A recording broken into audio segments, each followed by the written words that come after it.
try to be here. He was leaving from Billings, so Yeah. he left yesterday and was gonna try to be back I today. need to call him.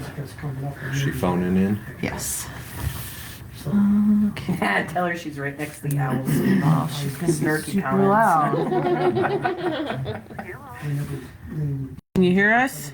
Yep, I can hear you. Okay. They're in the middle of the table. Are we ready? I'm ready when you are. This is good. It's different, but we're good. Call the meeting to order. Recite the Pledge of Allegiance.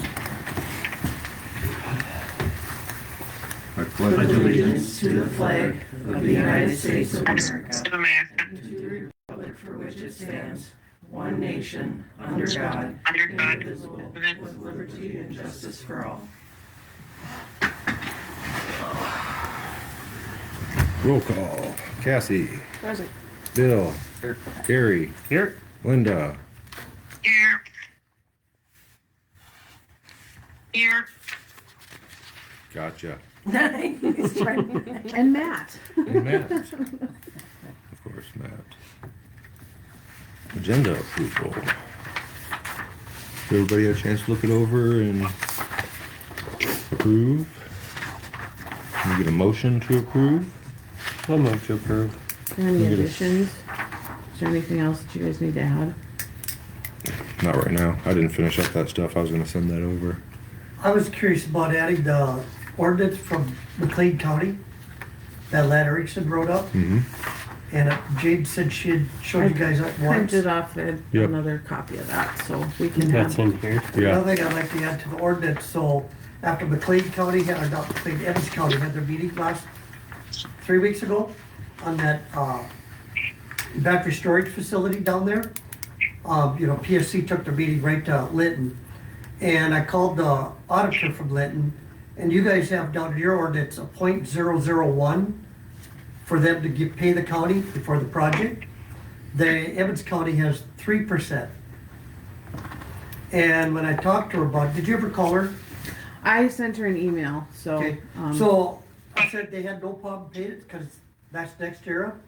And she said they never said a word. They paid the 3% up front. Well, I plan on doing an amendment for that. Okay, And we can put permit fees on other business and just kind of talk about it tonight and see, because I know there's a lot to kind of talk about just that alone. because I got an amendment to wind energy that I'm gonna do too. Something they've done in a couple other counties that okay, may perfect. surprise some people. Yep, thank you. Mm-hmm.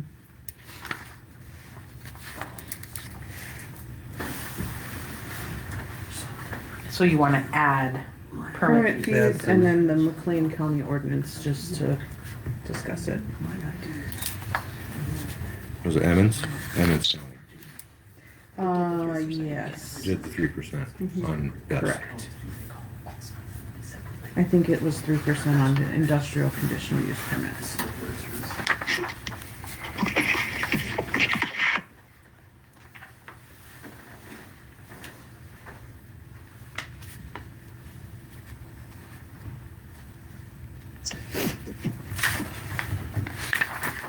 Well, do we have to amend our, I'll move to accept the agenda with the additions.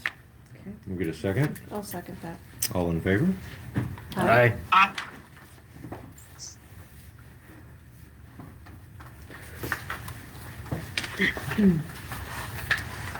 Minute approval for November 20th. And I double checked, Bill, I spelled your name right this time.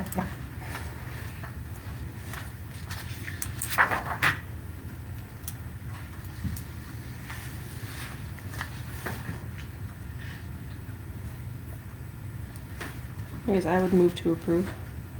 We get a second? Second. All in favor? I.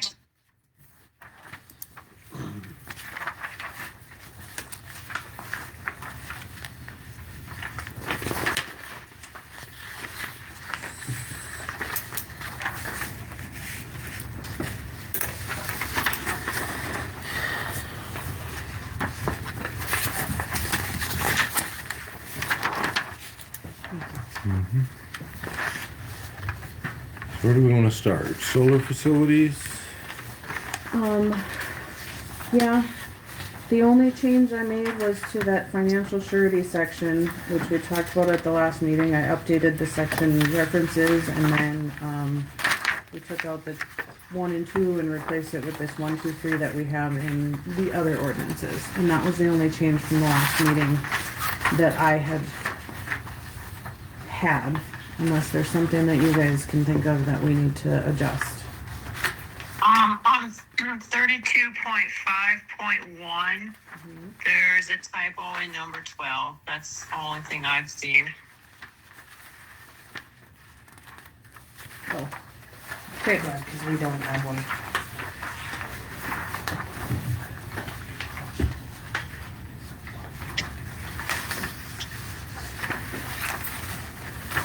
Standards.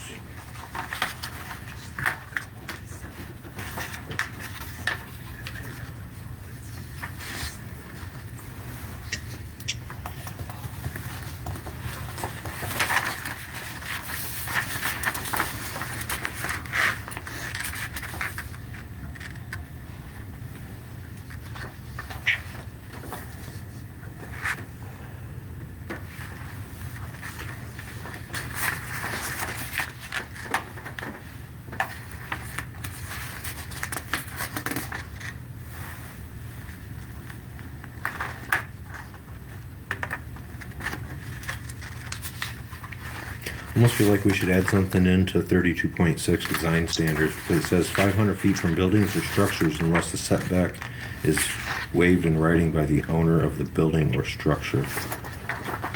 Almost feel like it should be further than that in case the building or structure is occupied. If it's a house, you wouldn't want it to be just 500 feet away. I'm okay with whatever you guys are suggesting.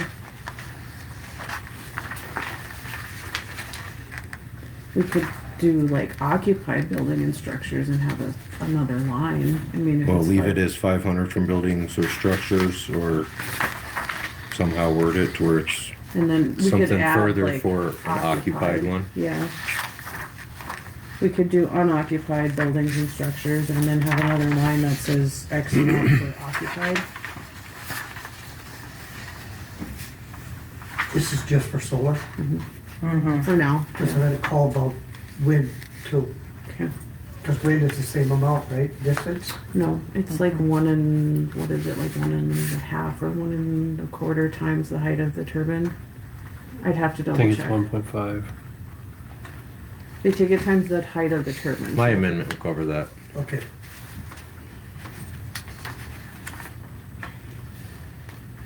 Because we have a problem coming in on the wind tower for Minnesota Power. Wants to put one very close to Michael Dahl's house. Who's trying to Can do you that? add, can you add another line that says like maybe 1,000 feet from occupied buildings and then have the waive in writing part also? Is 1,500 feet far enough? That's up to you guys. Would you want it 1,500 feet from your house? Or a half mile. Yeah, I mean, I don't know. What's too much? I don't know. Is half mile too I much? guess in answer to that, Gary, I don't know. I mentioned a mile at a meeting, and they said, well, that would take most wind towers out. Right. So is a half mile too much? But That's on the other hand, you want to wind live by tower, one. wind tower don't smoke Are though. you, how close to you to one, If it Bill? catches on fire. Are you, We're a mile and a half. okay. I mean, solar's not the same as a tall tower, but it's still, there's the other factors with solar that you have to play into it. So, I mean, how close? How far? What's good Solar a enough? mile probably ain't far enough. So look into a reasonable number, I I guess. mean, I guess I would say we don't want to be way further than anybody else's ordinance. We can't be or- unreasonable, Exactly, that's, but I wouldn't think a half define mile. unreasonable. I was thinking, what do we have in battery storage? yeah. 1,500 feet would be 3 times the amount of what we have now. right.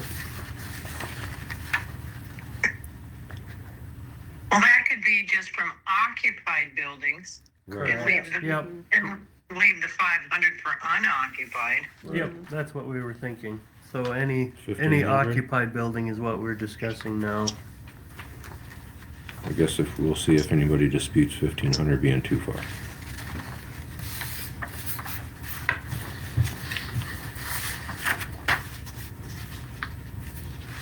Well, that's about a quarter mile. That's not very far.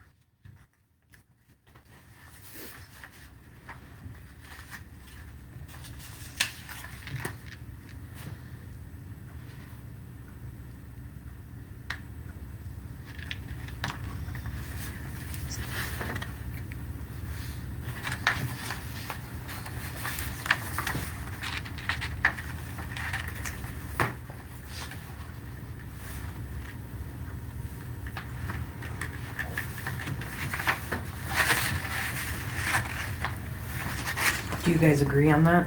1,500, I do. everybody? I think 1,500 is reasonable. Okay.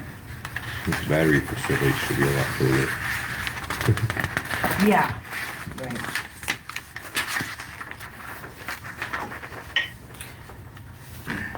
The only thing, Jaden, I was thinking, not with this, but with, if you're taking out the airport, there is a mention of Well, airport. we're not taking it out. I just missed a letter in the word standards. We're just gonna leave that in there, just, Is it because of, what's his name, having that airport there? Or, landing strip? Cause he's the only one that has. well, there's an airstrip down by my house. It's not usable, but there's an airstrip there.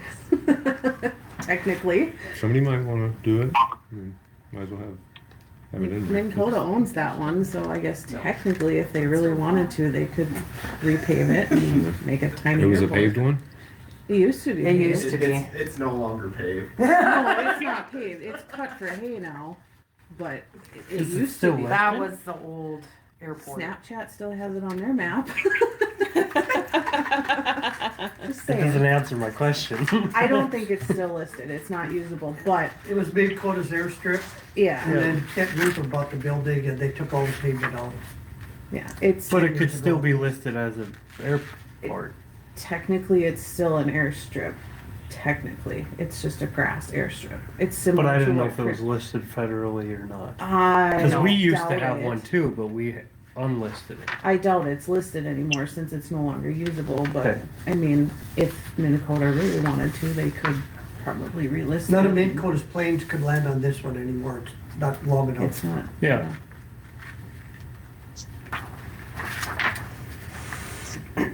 But I think in the event that someday, somewhere, somebody wants to build an airport in Oliver County, They won't be able to have solar too close to it. yeah, They would have to go through something to do that, wouldn't they? well, yeah, they'd have to get a conditional use permit and all the things and whatever else, but yeah, in the event it happens. I mean, Chris Simon had to for his airstrip down at his place, and they're working on that, so.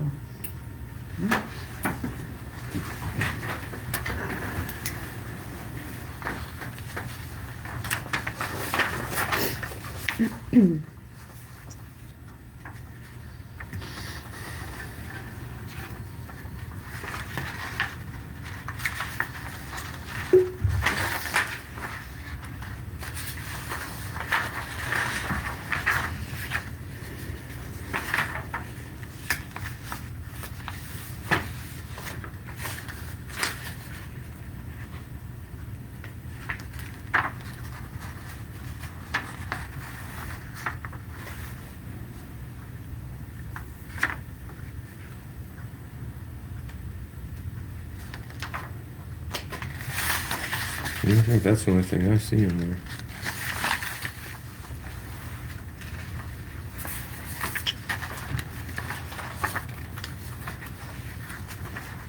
Might have to do some formatting adjustments, but that's kind of, once it gets plugged into the actual ordinance, I'm trying to attempt to get that in a more easily readable manner, because right now it's just kind of a mess. So I'm trying. I'll tell you a cheater way to do it. I mean, it's pretty much done, it just needs to come here for your guys' review and, I know someplace that you can stick it and it'll fix it. Oh, yeah. All the formatting.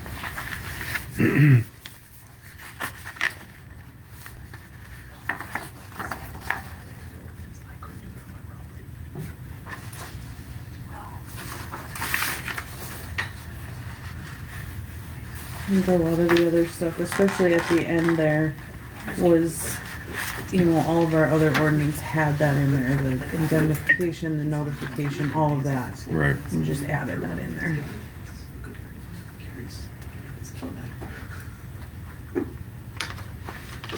Greg has a good question. If I wanna put up a solar panel in my yard, a big one, I don't have to go by, I gotta get the permit, Well, yeah, but but I wouldn't it's, be obligated by the distance, right? it's personal scale though. Yeah, That's this is for personal, this industry. is Okay, that's what I industrial. wanted to verify. It is for commercial application. Yeah, So, okay.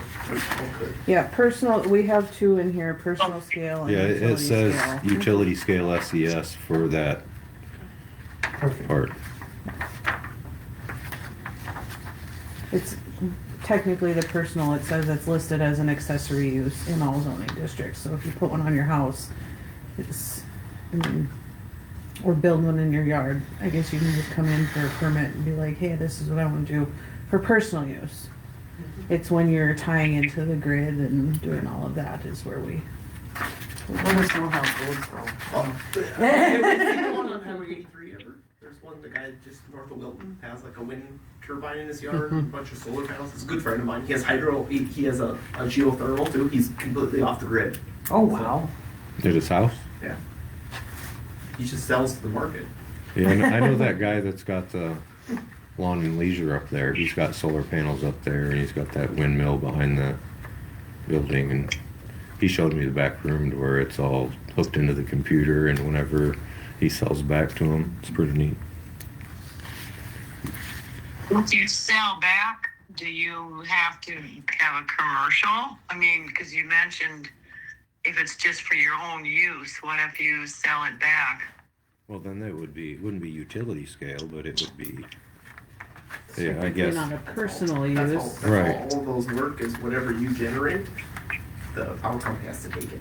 Like that's like the Right, but the intent isn't to, you know, It's not it's necessarily more to be to off make grid, money. because if you're off It's- grid, then there's no way for it to sell back.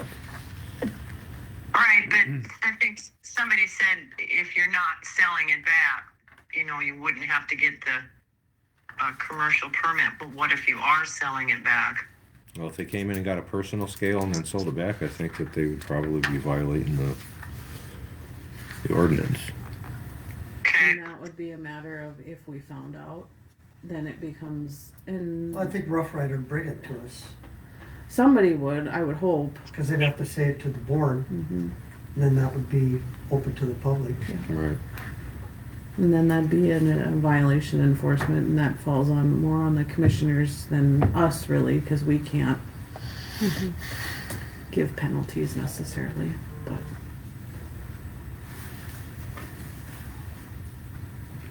Good questions though, because I never thought of that. I mean, Mm-hmm.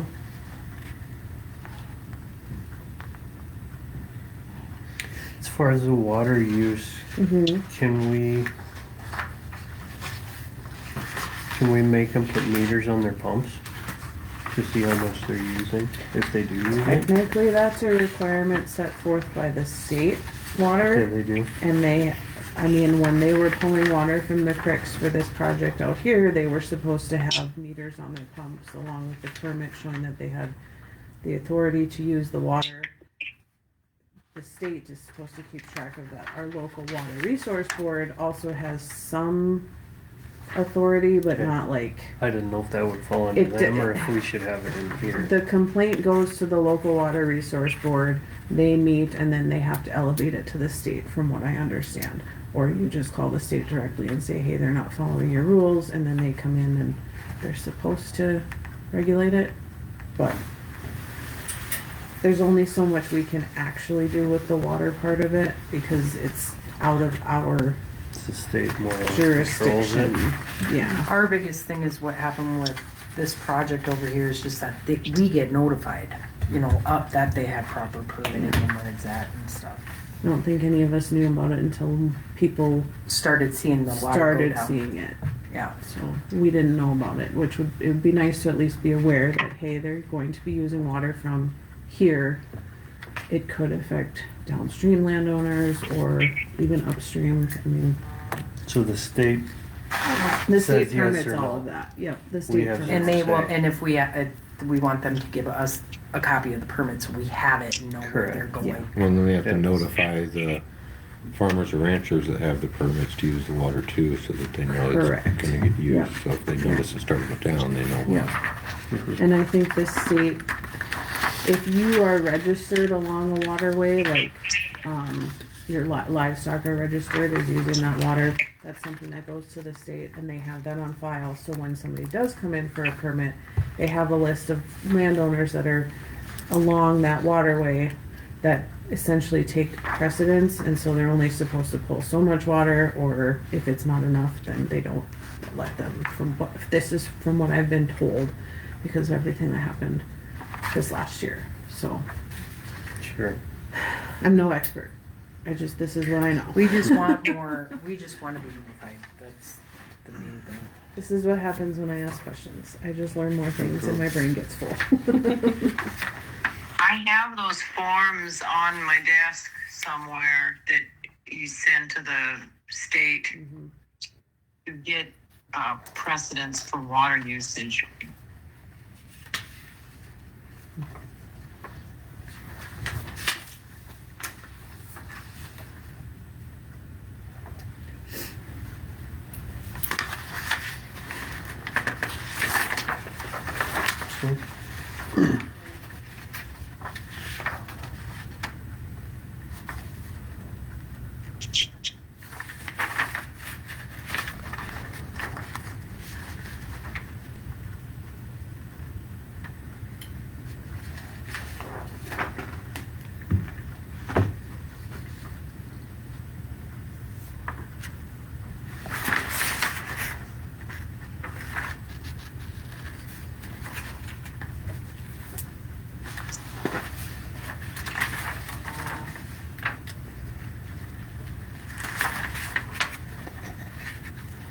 I need to double check under the weed control if I referenced the right section for enforcement, because we did just amend that, so I'll make sure I got that right.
Anything else? No, I think it looks good. Just Okay, check those sections and yep. I'll just verify Update those the ones, cause I think I, occupied structure. yeah. I think I had a couple misreference there, but yeah, that should be an easy enough fix.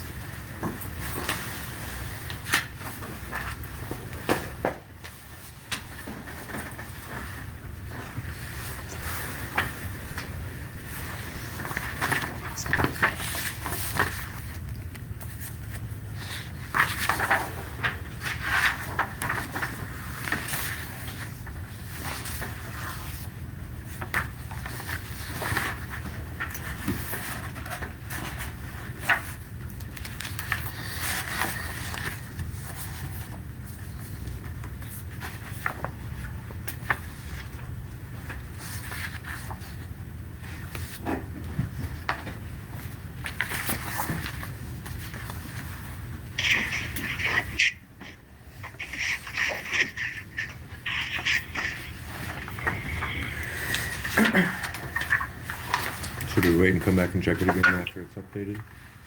Yeah, yeah, we can bring it back in January and then we can kind of plan for a hearing, because I would say we could do it at the January meeting, but we potentially are going to have the conditional use permit that has been mentioned for the last few months from this transmission line project. For the solar? No. Well, I don't know where, I mean, it's the Grid United, it's the one that's going all the way out to Colstrip, Montana, and then it's connecting the two grids is what it's supposed to be doing. So, That's where my sister lives. Because I for Thanksgiving. that's the last update I got, is that January, possibly February. But, so we'll see, because I think they had originally planned like for this last January, and things got set back with other state stuff, so. But, so yeah, I think I'll go make the changes, after tonight's meeting, and we can verify or go through it one last time before we do a hearing, and then push it forward if we're all satisfied with it. Okay. Move on to this carbon capture. So what I did is I took the one that I gave you guys last meeting, which was Morton County's, and I went through it, changed from Morton to Oliver, made some adjustments based on things that we don't have here, kind of just took things out because they didn't pertain to us. Changed some wording because they use special use permits and we don't. We have conditional use permits. It's essentially the same thing, just a different name. We don't have a zoning administrator, we have a zoning department, and then you guys kind of use resources from the county as you need to.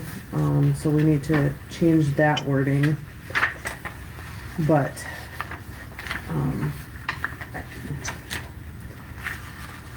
this was a lot of work on their part, and so if there's anything in here that you feel we need to adjust or change, great. I mean, there's a lot to it, so.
Hey, Troy.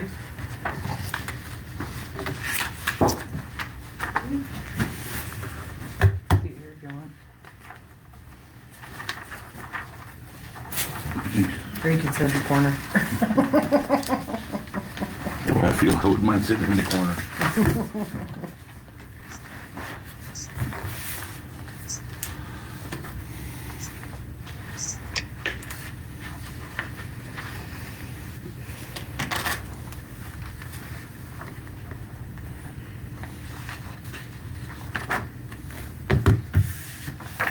Right now we're going over the carbon dioxide.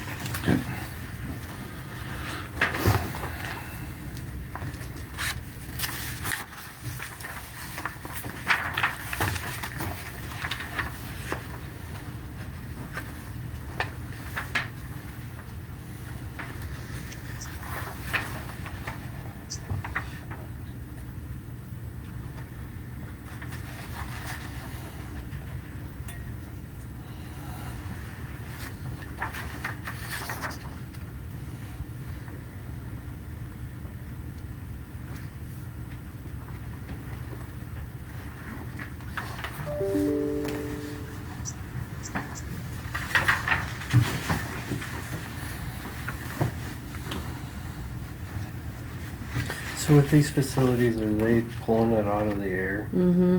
and then pumping it directly down into the pore space? Some are and some aren't, from what I understand. I mean, that's kind of the general idea of the ones around that have been talked about in this area, is that they pull them from the air directly and then they sequester them either on site or they tie into, an existing well close by and they sequester it.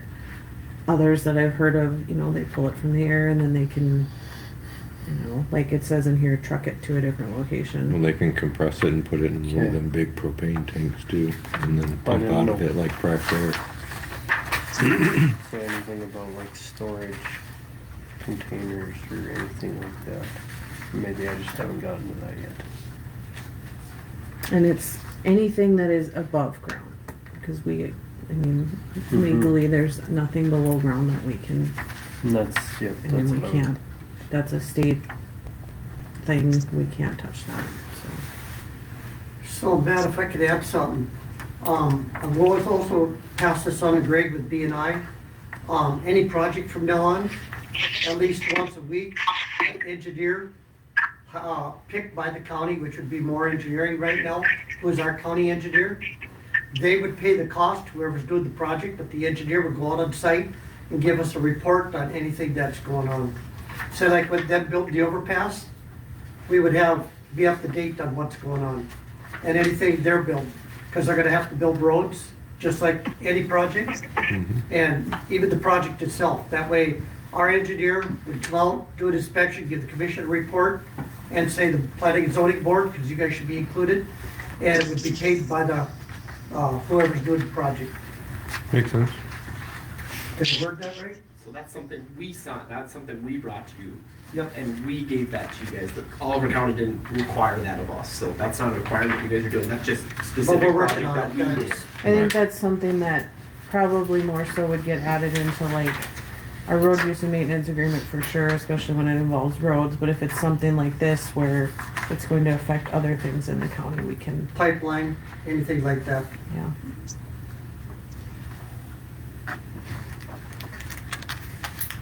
It's a good idea though. That's why we brought it, it's a good idea.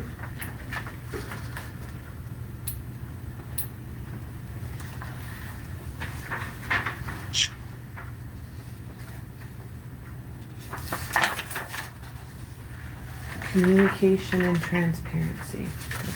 That's a Very big thing. transparent with that one, it's a project that we want everyone to make sure they feel comfortable with.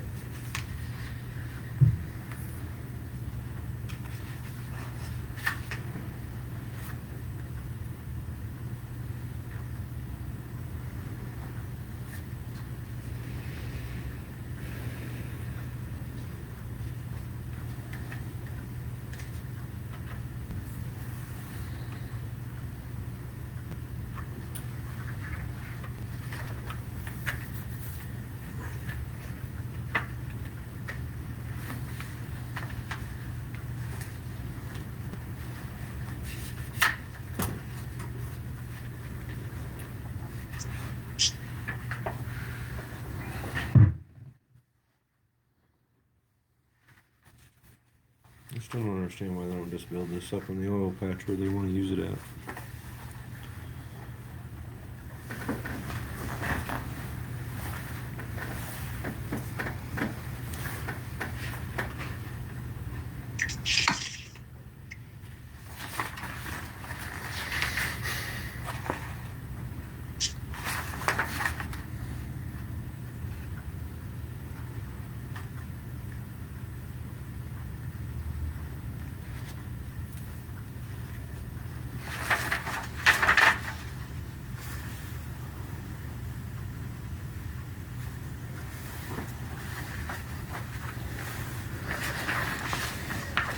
Question on the engineer side.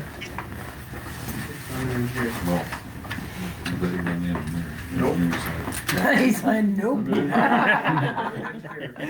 Okay. So I see daily, at least, we haul product out of Beulah gas plant. There's carbon trucks, CO2 trucks up there Coteau? at DGC, that basin, right? Dakota Gas. And they're pulling CO2 out of that plant. They're going to the patch, and they're using it up there to either freeze out or freeze wells, or I don't know if it's on the gas side or the oil side. But they're using it at high amount of rates. Oh, I imagine. That's why I don't understand why. And they I'm not sure what, what step that they're doing with all this, but there's truck after truck after truck pulling that stuff out of there. And I know it's going up in the patch, you know, and they're injecting that back And in that's what's gonna through. happen here because the pipeline's getting fought off, so now they're gonna try to put these here To store it. so Project Tundra can keep that 250,000 or $50 million they got from the state for it. I'm just wondering where we could find some kind of literature on what's going there. At what process, what step, what procedure are they doing Up there? to use all this? Where's that? It comes out of Dakota Gas. There's CO2 trucks in there all the time, right? Yeah, And I I mean, heard- they have a pipeline that goes north that Yeah, transports Canada, CO2 yeah. across to Canada. But these trucks are pulling it into the patch.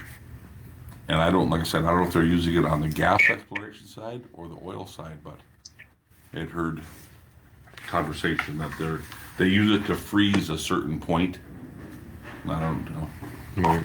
Let's investigate it. If there's some kind of literature out there that, Are they What they testing would- it for sequestration maybe? I don't know, it's, Cause see, It's the possible. ERC is testing, cause right now when Dakota Gas goes to Canada, that's all horizontal. And most of these up here are horizontal and vertical. Yeah. So the message from Keith Bain a month ago, it's about 80% complete testing to see if they can get it to go horizontal and vertical. yeah.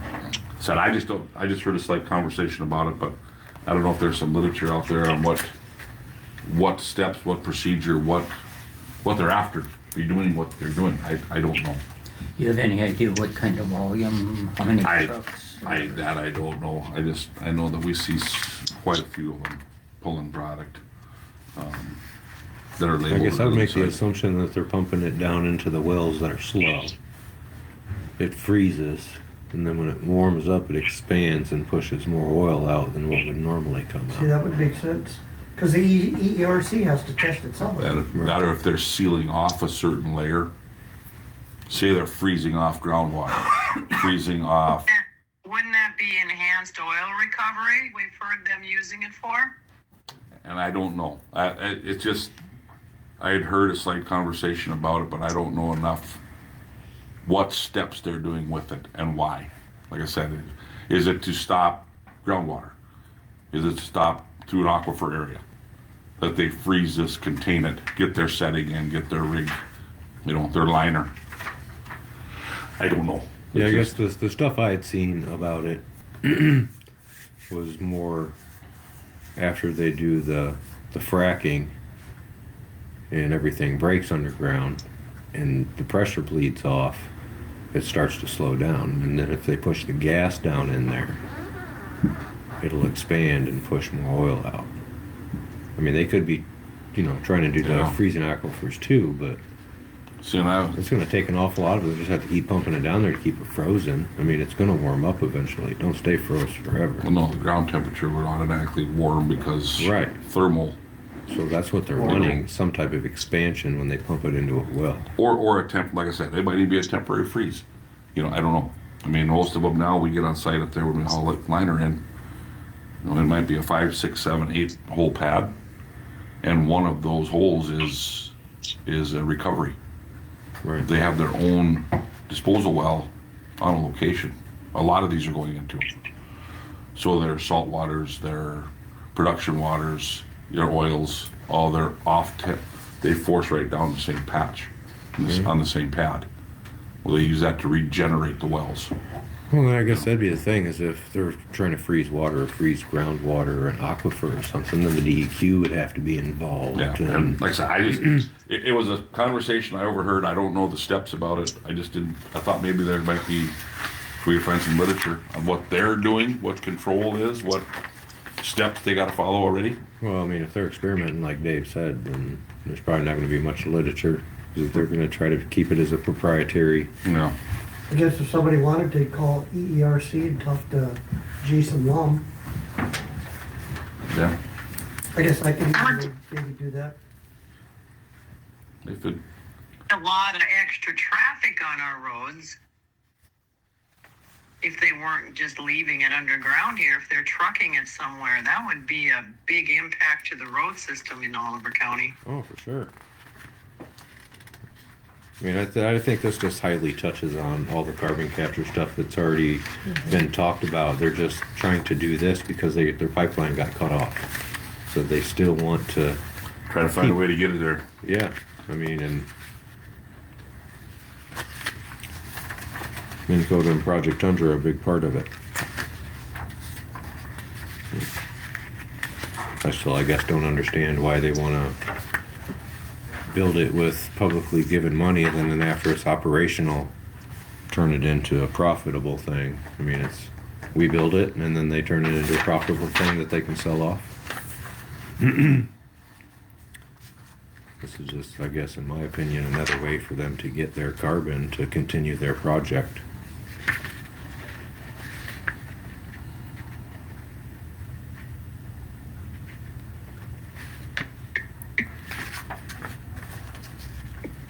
Kind of sounds like there's some loophole in the carbon capture laws.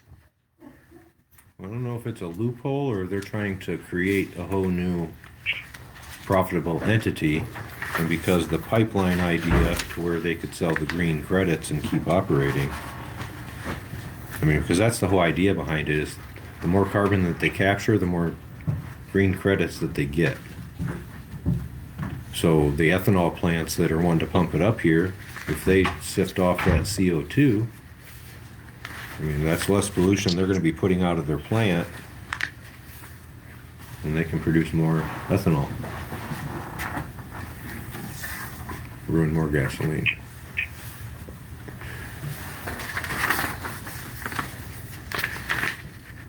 Well, if they're required to have a project area map, including parcels that are non-participating, didn't amalgamation just get deemed unconstitutional?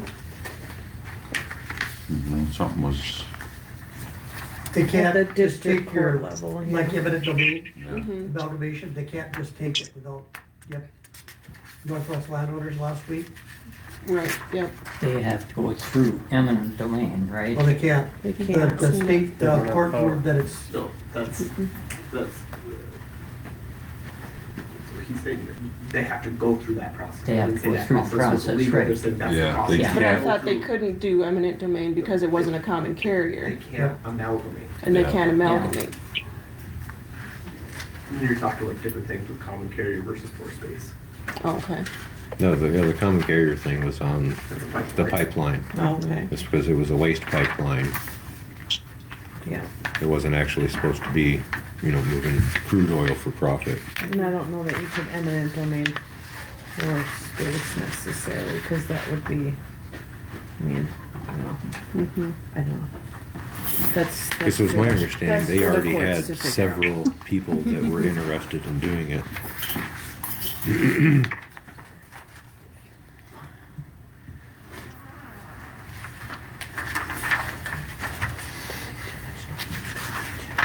I like you, but you guys were all talking right there and I felt like I was in the way. Get complex over here.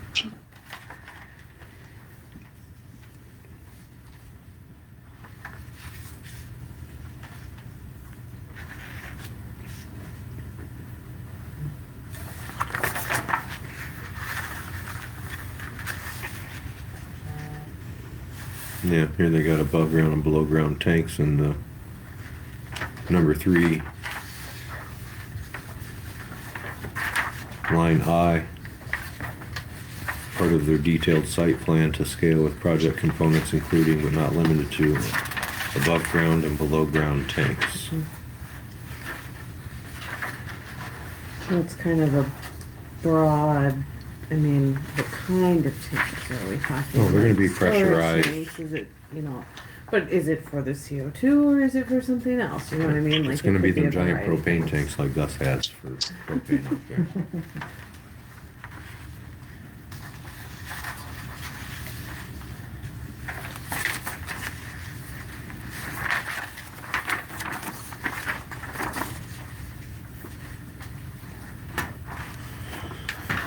Well, I guess one thing we could do is, if it's not already in here, if this is supposed to be a carbon collection facility, we put something in the ordinance to where they can't truck any of it out. There's no reason to truck anything out of it if it's only supposed to be a collection facility and not a storage facility. I don't think there was ever to pull it back out. Well, I mean, what was the point of the pipeline to put it into the Once ground? it's sequestered, you can't pull You it can't pull out back out. because of how it Formates, solidifies yeah. underground. That's, I mean, they store it and then eventually, once the technology is there, they would stop storing and they would push it up to the oil fields from, that's Well, from see, I guess that's the everything. part I miss. I guess I, Yeah, once they put it I felt underground, like it they can't already- be pulled back out because it goes from a gas To a state solid. to a solid To a and it solid, doesn't, yeah. you can't put it doesn't go back. There's only X amount of chamber there to hold. Once that's full, that's it. I just noticed in the very first paragraph on applicability, it says for the eventual below ground sequestration. Doesn't say where, it doesn't say if it has to be at the collection facility or nearby. It just says eventual, that could be anywhere.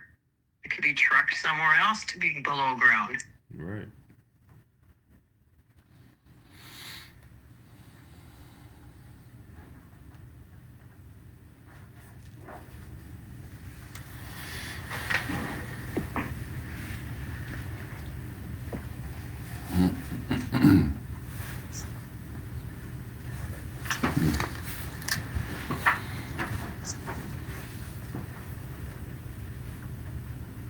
I don't know that we could regulate them not trucking it off site because I think that becomes a transmission thing, which is a state regulated. I mean, I'm not claiming to be an expert. I but think don't they would know have that to we get could- an ordinance to be a storage type of carrier facility versus a collection facility. Right.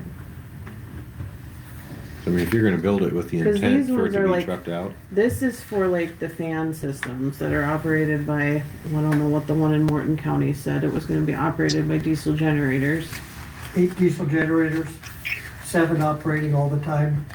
And I believe there was there 400 fans? Oh, I think it was more than that. It was a lot. Thousands. It was a lot of fans anyway. Yeah. And they would have their own power because Morgan Ransom couldn't supply it. And then the trucker was Councilman Trucking out of New Salem, would have to haul 9 truckloads of water a day for cooling. And them trucks would have came in through Oliver County to get to Morton County. So where Wouldn't were they? be effectively just taking the carbon off of the generators. yeah, right? And the diesel Yeah. fuel. Well, that's why Morton County is not cooperating with it. There's a subsidy for this part, not the carbon off the generator. But as far as trucking, then that would go into your road use agreement. If they were gonna truck it.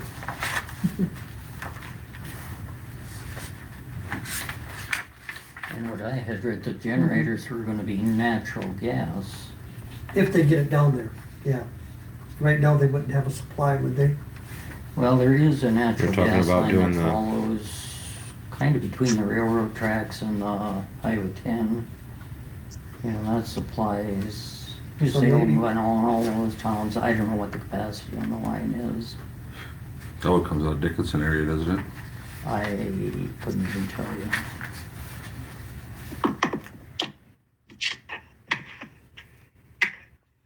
Maybe it's coming out of DC, there's a lot of natural gas there. Form of BS. It's methane gas. Different type of gas.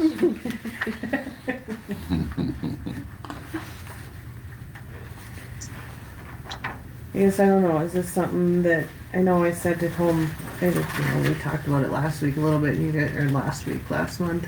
Something that we wanna, like, everybody take home, kinda look through it, see if there's spots that you don't like, that you do like, and we come back and focus on this one. I mean, once we get the solar one buttoned, and we can do this one, and then whatever else we need to do. Cause it's a lot to take in, and it's a lot of stuff that we don't necessarily all have the answers to right now. Yeah, There's a lot of sure. research involved with it, so. Most of it is protected ordinances. I mean, it's pretty straightforward, you know. Well, and like I said, Morton County did their homework on this one. They did a lot of work on it, and it's very good. We need to make sure that what they have in there fits Oliver County also. I mean, we don't wanna take it exactly as they had it, but it's very good to where we should, rather than recreate the wheel, take a lot of what they have, because it is that good. I mean, Should just be able to do carbon capture, not allowed. You know, like this section here, standard for community relations, you know. They want to set up toll-free number with a liaison and email address, communications for everybody to get a hold of. Well, so the same Where does cracks that off, come it's from? gonna kill a lot of people, that's why. Well, I mean, what side of this sets that up? For the answers you want to hear, the answers you don't want to hear, Mhm. you know? Well, I called Project Hunter, I got answers I didn't wanna hear.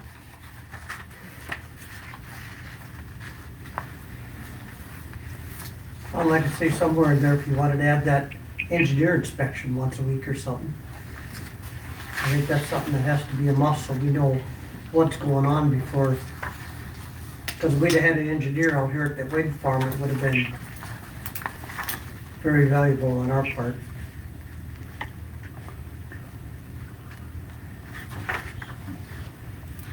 Does the company we use have an engineer that can, or do they have a variety of engineers? Because They the guy could, that's going out to the wind farm isn't going to necessarily know the most about this. So we need to have somebody that would be, that knows what they're doing.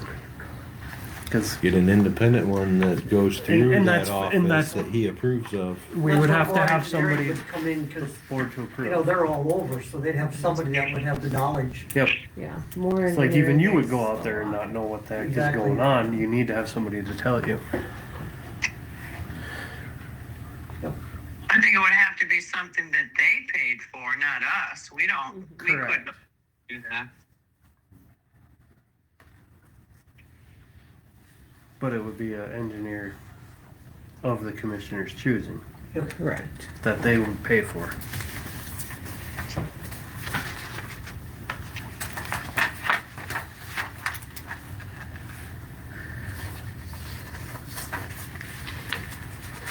Hey guys, we failed tonight. Update. Just kidding. I'm just kidding. It's okay. There's a lot to talk about. It's fine. No, who said we freaked you, Gary? That's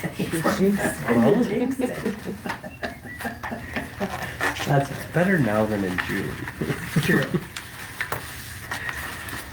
So I know, I guess just on this one page where it says notice requirements, it says that the county sends notices notices to all property owners. I've seen that.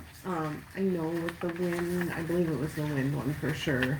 And I think even the solar, when it came to notifications, we required the applicant to do the notifications. I think things like that we should keep streamlined across all the ordinances, so. Well, I don't wanna change something- from one to the other to the other, so if Right. we're making the applicant do it in these ones, we should be making the Exactly. applicant do it Yep. in this one. Correct.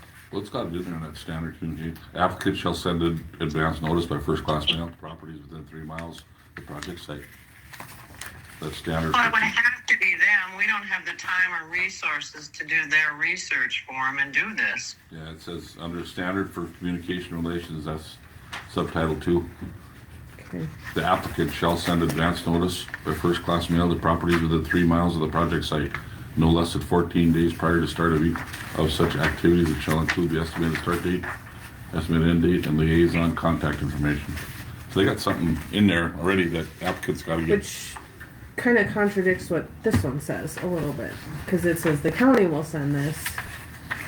I guess this one says in processing an application under this section, so it's the county's responsibility to notify landowners, but we already have the 2-week notice in the paper, that type of a notification requirement, so we wouldn't, that's our notification, I We guess. should have to have CO2 sensors too, so if this thing ever leaked, it could set off like a tornado type of siren or something.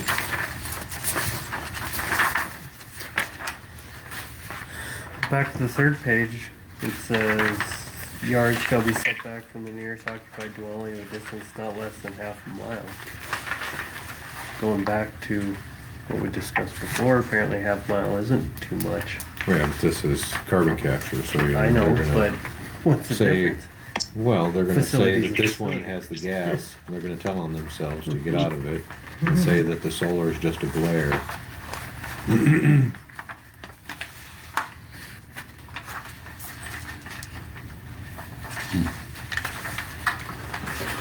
Maybe 3 miles would be okay.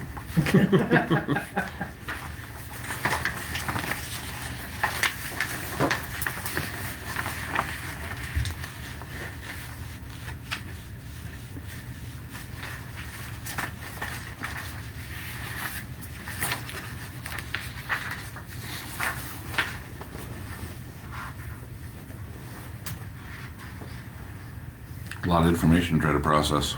It is. I mean, it is. It's a lot, and it's a very large ordinance, and you know, you don't necessarily want something that's too long, but at the same time, there's so much with a lot of this that So the more dangerous it is, the more there is to I mean, cover. and that is where with a conditional use permit, technically we can add conditions to that. I mean, we can say, well, So did they have a CO2 representative show up and do a whole, they actually teach us worked, about what you do? they actually worked with a company, the company that wanted to put the facility in down by Danzig Dam, and Retract, I think was the name of Retract. it. Yeah, they worked with them, or they had somebody there during all of their work sessions and It was meetings, online. to, I mean, explain what it is and what it does, and kind of, I mean, they had somebody there. Right. So it's not like it was just the board and their committee picking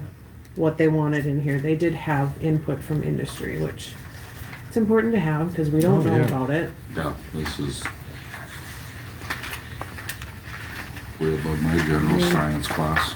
Even if you don't like it, you still gotta have some input from them because you don't necessarily understand what it is.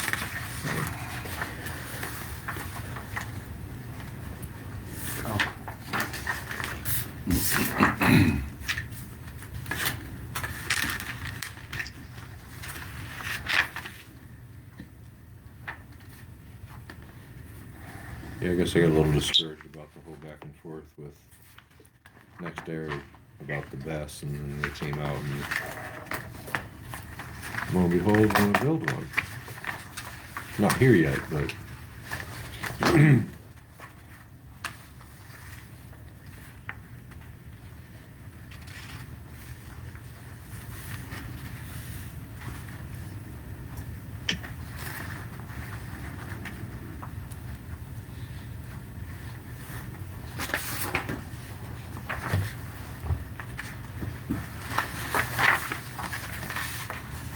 Is there anything else in this one, like, glaring? Do you wanna take it home now that it's kind of updated with?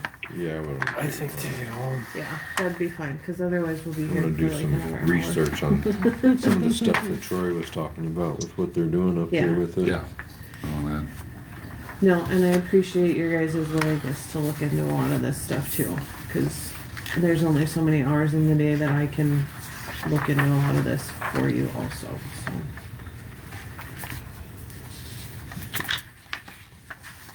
So we look at these bylaws. Do we wanna do that, or do we wanna talk about this McLean County one, since it's under ordinance discussion?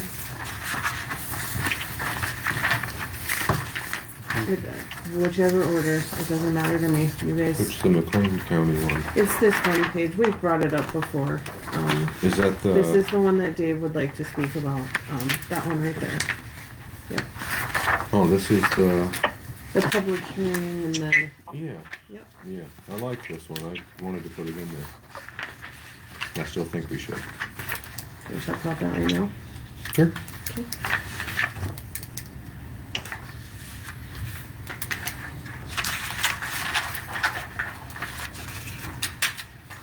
Yeah, I think what it really boils down to is, you know, what somebody's gonna say is a good reason to have an avoidance zone. Well, it has to I be a mean- good reason, it can't just be Right, because right. we I don't get like that. it and, I think if 5 people come in here and say, oh, we just don't want like what it looks like, I don't think that's enough justification to make an avoidance zone. right, And this was written by Lad Erickson, state's attorney over McLean. And, when, a different company with wind farm came up there and went through all that with them, they walked away. So that's the good thing about this, because before you go to the landowners and get leases or the PSC, you come to the county first. well, and from what, the way it was explained to me is that if we do it this way, or if this is what was decided, that it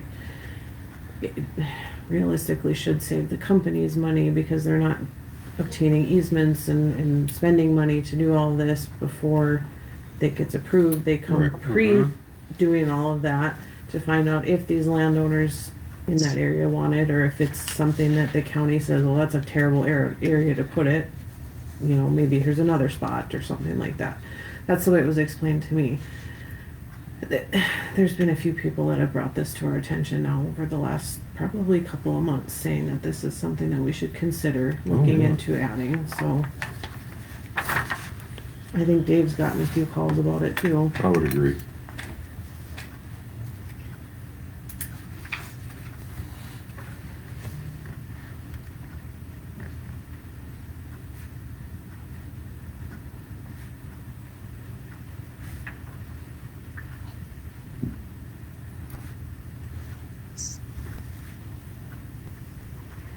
And I think it's mostly just that first part there, the public hearing required. I mean, everything else, we've already got, you know, our setbacks and you know, whatever else, whether they change or not, but we already have that spelled out, but this would be Right.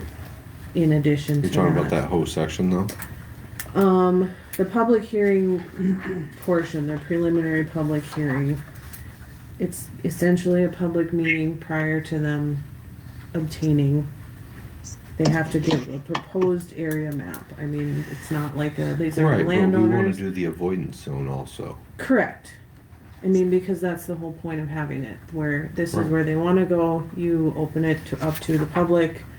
If there's people in that area that say, this is great, then great. If there's people there that say, maybe not here, I mean, that's kind of, correct me if I'm wrong, Dave, but that's kind of how it was explained. I think this should be put in all of them, honestly. Yep.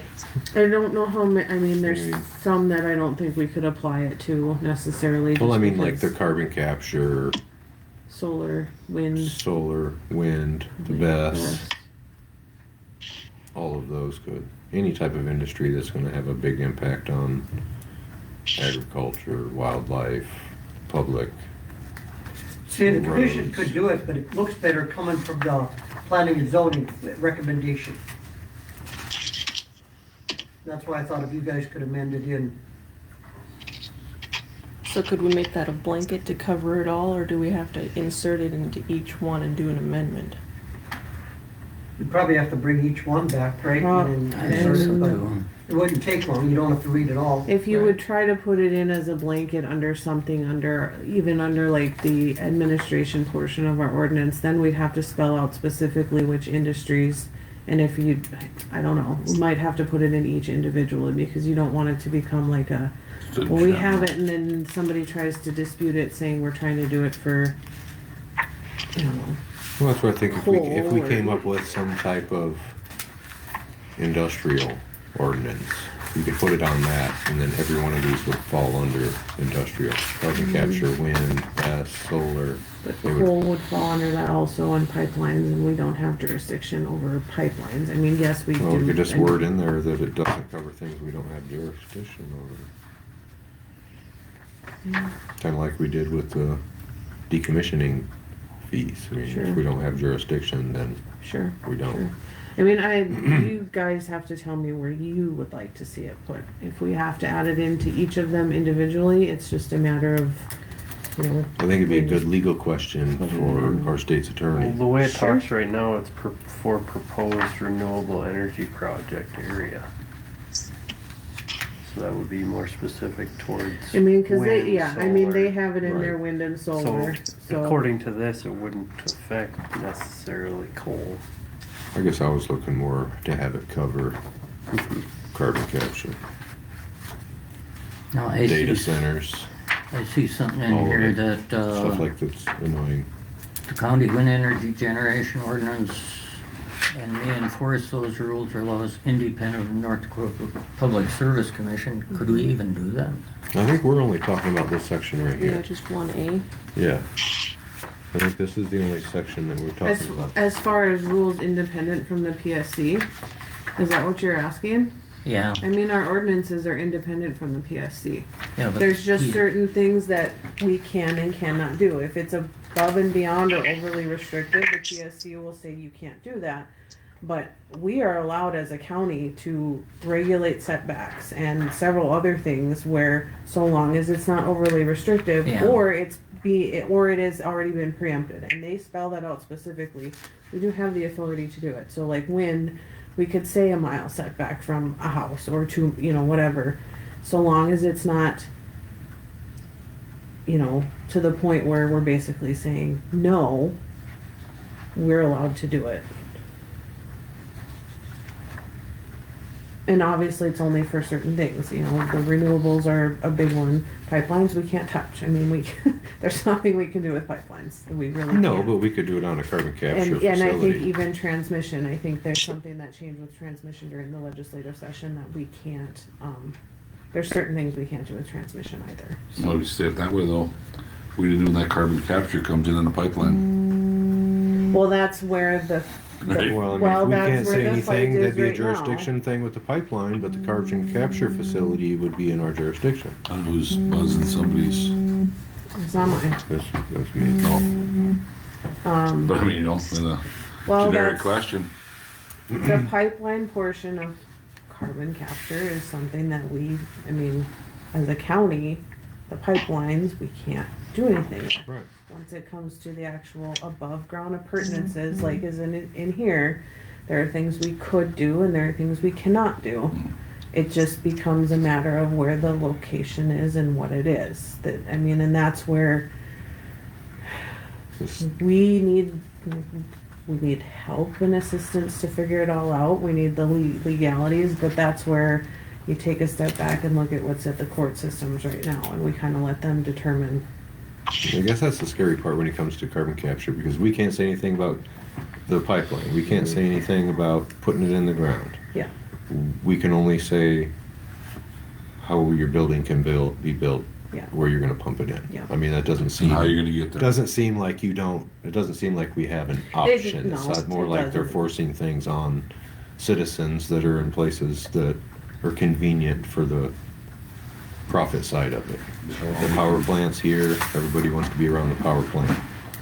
So I mean, it's like, if you didn't have the coal, we wouldn't force all this on you because the power plant's where the coal's at. One thing you wouldn't have is your emergency manager with the safety part of the pipeline though. I don't know, it just seems like there's a lot of give from the citizens and you don't get, what, 3% back from the state. That's not fair.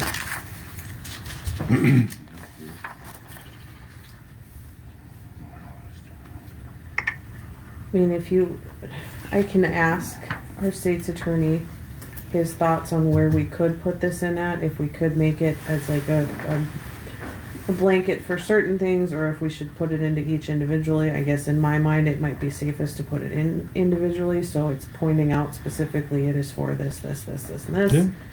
It's similar to what we've done with the rest of them. We have same wording across the board with all of them, but Right. they're in each ordinance. I would actually probably feel a little bit more comfortable doing it that way than trying to do a blanket one, just so we're not trying to Generalize force it. it So on we other. would need to add it into these other ones and then do amendments. for Correct, the we one- would have to do an amendment, which is, I mean, it's easy enough to do, and if that's Yeah. something that you guys want to do, we can start the wheels rolling under that one.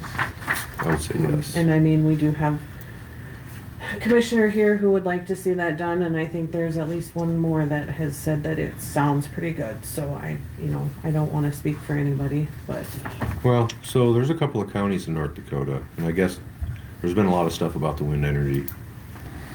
We've gone back and forth about it. I think it's Divide County, maybe, and then one up by Grand Forks. They actually have a cap on wind energy facilities, and it goes by the square miles of the county. So if we pick an appropriate cap, we can shut them off right now. I mean, I think one of the counties, the cap is 1,800, and the other county is 3,000. So And that's, if- what is the number? The megawatts or the, No, it goes by how many wind energy facilities you can have per square acre in your county. So I think Oliver County has somewhere around 467,000 square acres. So if you did a limit of 3,000 square acres per wind energy, it comes out to where I think they can have 170 of them in the county. I think we're over that, aren't we? 40 some out of Minnesota So I mean, Power? if you move it down to, I don't know, do a calculator. The other county, Could we even legally do that though? there's already 2 counties in North Dakota that have it. They didn't put the cap above what they were at. the No, time. but that's what I'm saying. If we're whatever our number is, and that's why I was asking what all these numbers are. If they're at 320, we can put it into where their cap is 322, and they can build 2 more and they're done. And the only way they can build new ones is when they take down an old one, because they reach their capacity. what counties are those? I'd have to look it back up.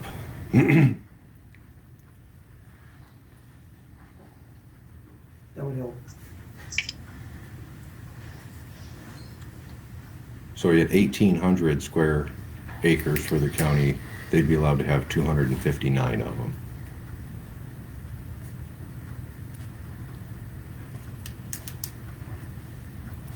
Do you know how many we have now? I was trying to get an exact number, but there was some verbiage in Of there square about footage or permitted per versus permit? Or per how many turbine? turbines we know are 100% built. The Because in number that- in that the email- number that I sent you, that's how many are built, and it was like I have to, cause I had to look that up for somebody else, and I had that saved someplace. Is there like about 170? I think there's more than that. I think there's more. You were thinking they could go to 269. I think it was something like that. We gotta be knocking the door at 200. Good, close. Yeah, because I know Minnesota Power has 40 some, and I believe is there 58 or 60 up here? Yeah. 58. And then that's 72 or 3? 73. And then there's something that Oh, way too. well, one, there's one down there in Oliver County. Oh, there's only one. Oliver 3 only has one located in Oliver County, and the rest are on. And that one didn't fall over with the tornado.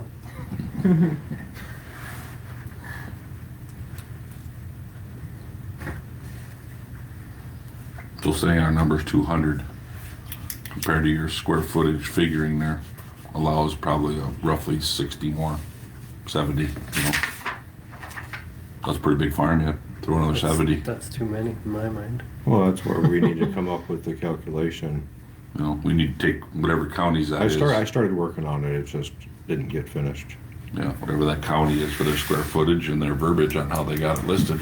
Right. Like I said, if that's the number, you throw another 70 some tower in farm. That's as big as what went, you know? It's a big farm. And they haven't come to the county yet for this next wind farm they've got leases for yet. So Yeah. it's coming.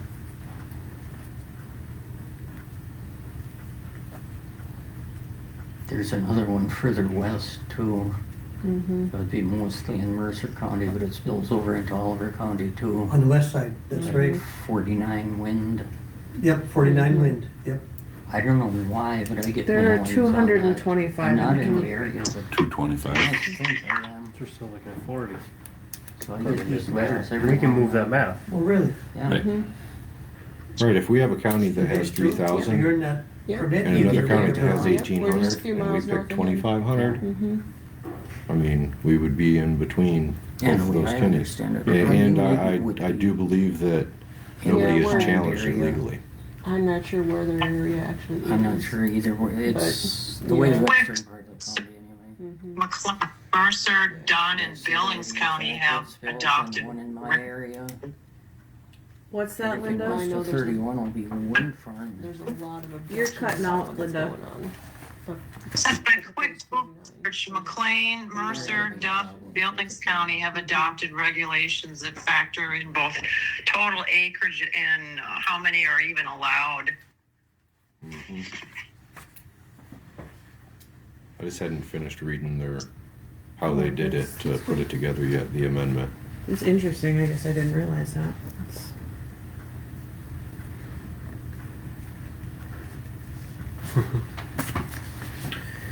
Does it say on there, Linda, does it come, is there an equation for it? Or it just says that they've adopted this number? No, they did it by the square miles of the county.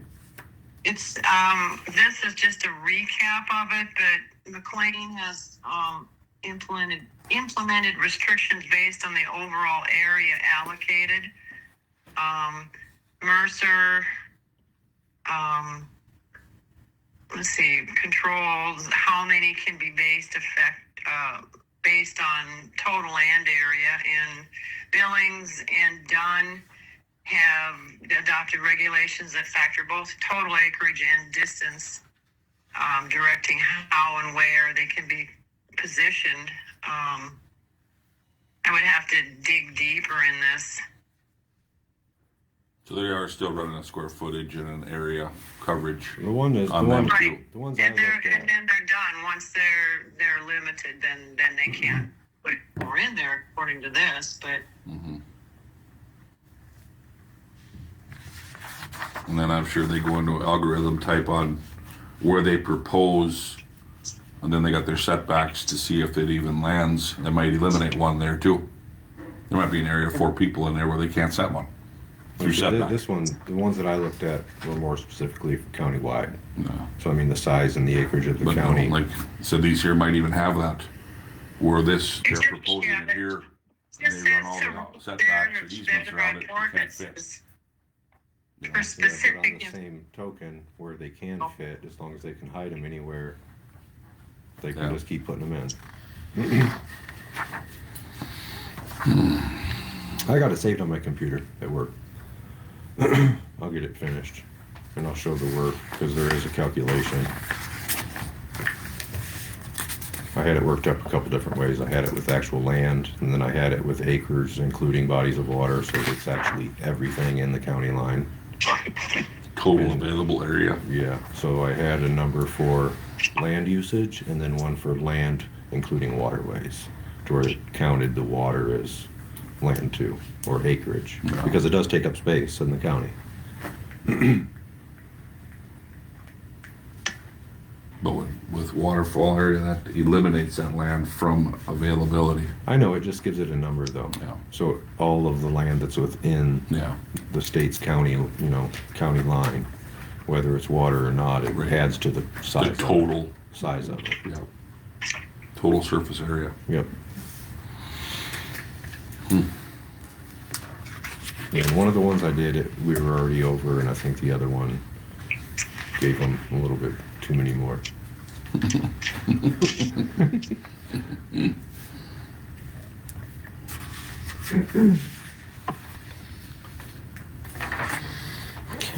So we're Well, since checking- all these other counties are implementing that, that's probably something to look into. You know, to get that cap set in there. So with this, going back to this part here, you just want me to like, how would you guys like to do it? We plug it Do it into into each all of 'em, individual? like we have and across the board. We just need to create an I think- amendment to yeah. the ordinance. And make the amendment to it, add it as a general provision coverage for them.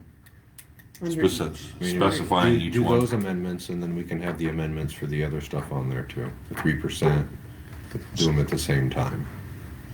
Figure out our So cap. then we're not voting on this September next Well, why year. don't Bring you it all in and bring everything that you're working on and we can go from there. so we can plug it all in and then it's. Yeah. Rather than we're doing 5 different Right. ones, that's fine. You tell me what you want. But I think, yeah, each one should have its own general provision coverage. Just specifying what unit it's for, I agree. That's fine. instead of just a general provision.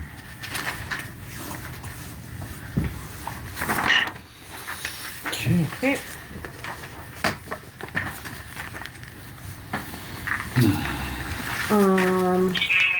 Bylaws, I took and updated to fit Oliver County. So I looked at, again, I looked at Morton County, so I kinda looked at a couple of other ones that I've given you guys. Morton County, and I wanna say, there's other counties that do this too, they have a member of their board is one of their county commissioners. And we don't technically have the authority to say, we're gonna have a county commissioner on the board, that's a county commission decision. But it is something that I put in there, it's highlighted. And maybe something I could bring to the commissioners as a, is this something you wanna do, or just leave it as is, where we have all resident board members, one from the city because that is required by century code. And then the rest are at large. Does it have to be at least one? From the Or city, can be? No, from the from Board of the, Commissioners. well, we only have 3 commissioners. If you have 2 commissioners in this room, that constitutes a quorum. Yeah. Which means then we're having a commission meeting while we're having a planning and zoning meeting, and we can't do that. So, So I guess who would be the other county commissioner? That's where they would decide. they if would they determine, so Dave is currently the planning and zoning portfolio holder, which is why he's been coming Right. to a lot of our Right, meetings. yep. But he's not a voting member of the our board. Where this would say, should the commissioners choose to adopt something like this, one of the commissioners would be a voting member of our planning and zoning board, meaning That's where I'm getting one at of is- our at-large people would not be on the board anymore. We can only have a 7-member board per century code. One has to be from the city council. And then, this having a commissioner on there, that's not a requirement. It's just Right. something that other counties have done. But Having what your if they commissioner, wanted to be though? huh? What if they wanted to be but didn't have to be? So he's got the portfolio. If he wants to be on the board, One of us has to step down. One of you I would know, get I'm just saying removed. a future. Yeah. Mhm. And it could be a future thing, like if down the road they decide a commissioner should sit on this board, because I think Morton County has 2 that sit on their planning and zoning board. See, that's where I'm saying that if they wanted to. So Mhm. then, if you didn't want to do it, then nobody has to step down. Correct. But if we have an opening for 3 months and Correct. nobody applies, he could say, Correct. hey, I will do it. The commissioners could say, at this point, because there were no applicants, we are gonna have a commissioner sit on this board. And then, we do that indefinitely, or until such a time as they decide they don't wanna do it anymore, and we Or have they- somebody. Or you get a new applicant and it's Yeah. like, oh, I've done it for 9 months, you can do it for a while. Yeah, I mean, it's an option. Having a commissioner even in the room is very valuable. I mean, to go back to a commission meeting, you have somebody who's got firsthand knowledge and they're not hearing it from me Right. or one of the board members at that meeting. They're hearing it from a commissioner who was actually there. On the same aspect, though, anything we decide here has to go through commissioners anyway. Correct, So, correct. double, Redundant. you know, Weed board and it did not work. yeah. Well, Are you sure? I'm really sure it didn't work. Ask Dave. Dave, are you sure? So at the North Dakota Association of Counties meeting about a month ago, the speakers, or several talked about how they're having a heck of a time getting people on boards. In Oliver County, we're pretty blessed. We have a list for all 3 boards of people that are interested. So I think it's good. I think what you're doing right now, you don't need a commissioner on your board. having you in the room is just as valuable. Well, right. I mean, you're giving input and you can take it back to the board as your portfolio report. I was at the meeting, this is what they talked about. It doesn't have to be that way. It just was something that was in this one. I thought something to talk about. It's a good conversation piece. And in the event that we don't have an applicant and we need another person on the board. I mean, we've gone without members on the board for a period of time. It's not easy, but it's been done. But we can take that out for now because I think the commissioners probably don't want to sit on another board. Well, I said it has to go back through them anyway. Any kind Correct. of approval or Yep. oversight's got to go through Yep. them regardless.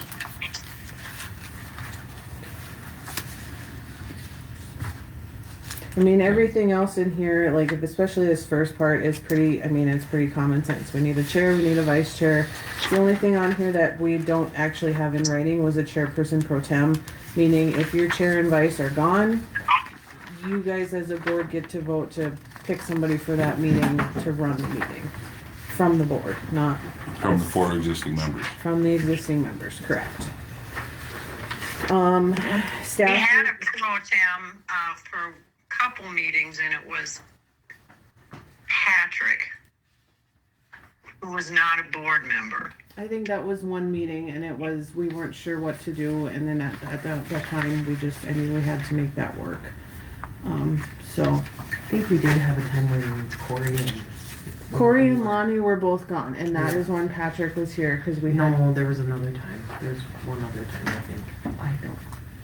Anyways, I mean, this is spelling out. was the chair. This is spelling out exactly how we would handle it should the chair and vice chair both be gone or if they both quit or whatever.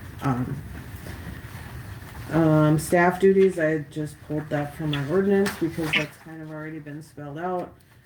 Subcommittees, we've never really done anything like that, but in the event that we would want to do subcommittees, according to this, the chair would decide who's on the subcommittee.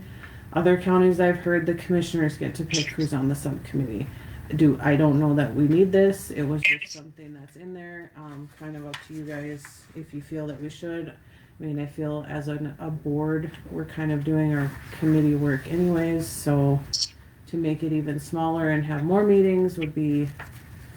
I think we do the extra meetings, so Yeah. I don't think we would need. I mean, I don't know that we need to have like 3 of us meeting or 3 of you as board members meeting to do work that we you guys as a board and me sitting here taking notes and whatever. Do we really need to have extra meetings? Do we? Yes, we do. Did you see that section for public comment in all your meetings? Did you guys adopt through We the have county? not formally adopted anything because we allow public comment. We don't restrict public. Right, but do you have a specific in your agenda set aside specifically for public comment? No. No, Has to. we allow public comment after every agenda item. Right, but there's supposed to be also a general, any subject, any open to public for X amount of time. We just got out of the city. That's something that the state's attorney needs to address. Then Yeah. that's not I think he something. brought it to us back in December. That's not something we as a board can. even No, but touch. it's we just had to implement it through the city. We had to bring that up and get it into our, every agenda has a public comment time frame. Anyone can come up. And we probably should. You know, I mean, that's easy enough hurt. as even adding it on as an agenda item. Yeah, Public so comment that's- period, and it's taken It's care of. new. Well, the good thing is you set your time with it, like you guys gave 2 We minutes. did. We have a 2 or 3 minute time limit. And I that's think it kind of has to be something that's referred addressed for to the items calendar. on the agenda for the night. It can't be just, you know, sky's blue and night's dark. It has to follow along. I just It didn't know has if to this be was something. applying to us also. There's something further, this is the bylaws for this board. This Okay. is specifically for this board because we don't have any sets of bylaws and Century Code doesn't necessarily have something spelled out. Like, I mean, Weed Board has a lot of stuff in Century Code as to how they're supposed to do their stuff. Planning and zoning is very, this is how many members you're supposed to have, this is where they're supposed to come from, that kind of a thing. And that's why I'm asking if we're gonna start, do we that's- need to there's- check into that for There's that public comment there's section in public our comment. agenda? There's We can just further put it stuff. on there, or put it on all of them, I mean, because Yeah, like there's- she said, whenever anybody does show up, they get to talk, so Yes, it's not like we but- ever told anybody no. But Yeah, if we're supposed to they, put it in December, but- it opens it for anyone to talk, not just, how do I say this? Citizen of the county. Well, I think other counties have it where you have to be a resident of the county. Right. On Warren Oh, no. County, you're allowed to speak, you have to get up, go to the microphone. Introduce. I think you're allowed to speak 3 minutes. And then if, say, Bill gets up and talks about something, I can go back and reference one more time for, I think, 2 minutes. Yeah. Say, answer to his question. Well, is that a requirement? Yeah, we had to Every get it, meeting. we had to get it State's in attorney our, gave us, That's something that our state's attorney's gonna have to look into, Yeah. because we can't, I mean, he needs to look into that. The state law basically says that you have to allow public comment at every meeting. Now, what that looks like is up to each individual county or city Oh, right. or Oh, whatever. I've watched. But that's very much something that he needs to do his research on, and maybe we bring that up at the next Yeah. commission meeting, because there's not, I mean, we can't put it in writing without commission approval. And this has to go to the commissioners for approval also. Right. This is something I'm bringing to you because it's been kind of asked before. Do we have any sort of rules for this kind of stuff? Right. So as far as subcommittees, we take that, we don't have to do that. Regular meet, the rest of these are definitions of what a meeting is and when we plan these or do these. The yellow highlight is regular meetings can be canceled due to acts of God, extreme weather conditions, or we have done it where there's 0 agenda items. There's no, I mean, and this is, I don't think I've ever done it since I've been a part of this board, but prior to me, I know that they had meetings or did not have meetings because they had no agenda items. There were no permits, there were no things to talk about, so they just didn't have a meeting that month. All right, so realistically, if we didn't have any agenda items, why would we even come? Correct. There's no Right. point in coming Right. other than, oh, we had our meeting and We want we're just gonna sit here and $57. stare at each other for 5 minutes. and- unless you have someone in your someone in your community that needs to approach your planning and zoning. But You they have a should scheduled then meeting have, date. I mean, at Even that though you don't have point, an though, agenda, you got a scheduled meeting date that's open to public. And we're, as a board, supposed to be available to the public. I mean, but without an agenda. I'm not. I mean, I'm disputing- just not saying, disputing that. I that's just- how it came to us. If that's as what the city, law is, You know, I mean, they somebody said- didn't get to talk, so they went. Well, even city, we don't really have much of a agenda over Christmas week, right? But we are still a sitting board, Or you open can put to a public. timeline on when an agenda item. That, how do we needs know somebody doesn't come I that, don't know, but yeah. did you get hold of the auditor? Put It's them all- on- this We could is put all the guy something that we has really that need to problem understand. on the email list, and he can be like, well, I got something to ask about, Stuff so on then we'll somebody come and listen. Yeah, I mean, but but then we in can't the all event- comment, cause now we got a quorum. So now we're supposed to be in public meeting for quorum, cause we can't all Well, that's comment what on I'm the saying, email. have a public meeting, we'll Yeah. have it, we'll show up. Yeah. The So, other I mean, there's- reason would be is if we are not, I mean, if there's only 3 of you able to be here, I mean, we don't have quorum. Yeah. We can't do anything, so And that's we different. just can't have a meeting. I mean, it's, I just wanted to put that in there as a, because we almost had a blizzard, had that shifted till later today, we probably wouldn't have a meeting right now. Right. because the weather would be terrible and nobody wants to be out on the roads at this. Just kind of throwing that out there, we can look into it. I will bring that to Patrick's attention and ask him about all of that. 'Cause I know Golden Valley, just to put it out there, Golden Valley has on their website that they have to have on the agenda by 4 o'clock, let's just say, the day before. Or there will be no meeting. I was just gonna look it up because I did see it. And I guess that would be another question for Patrick, where if, can we actually not have a meeting if nobody gets to us an agenda item?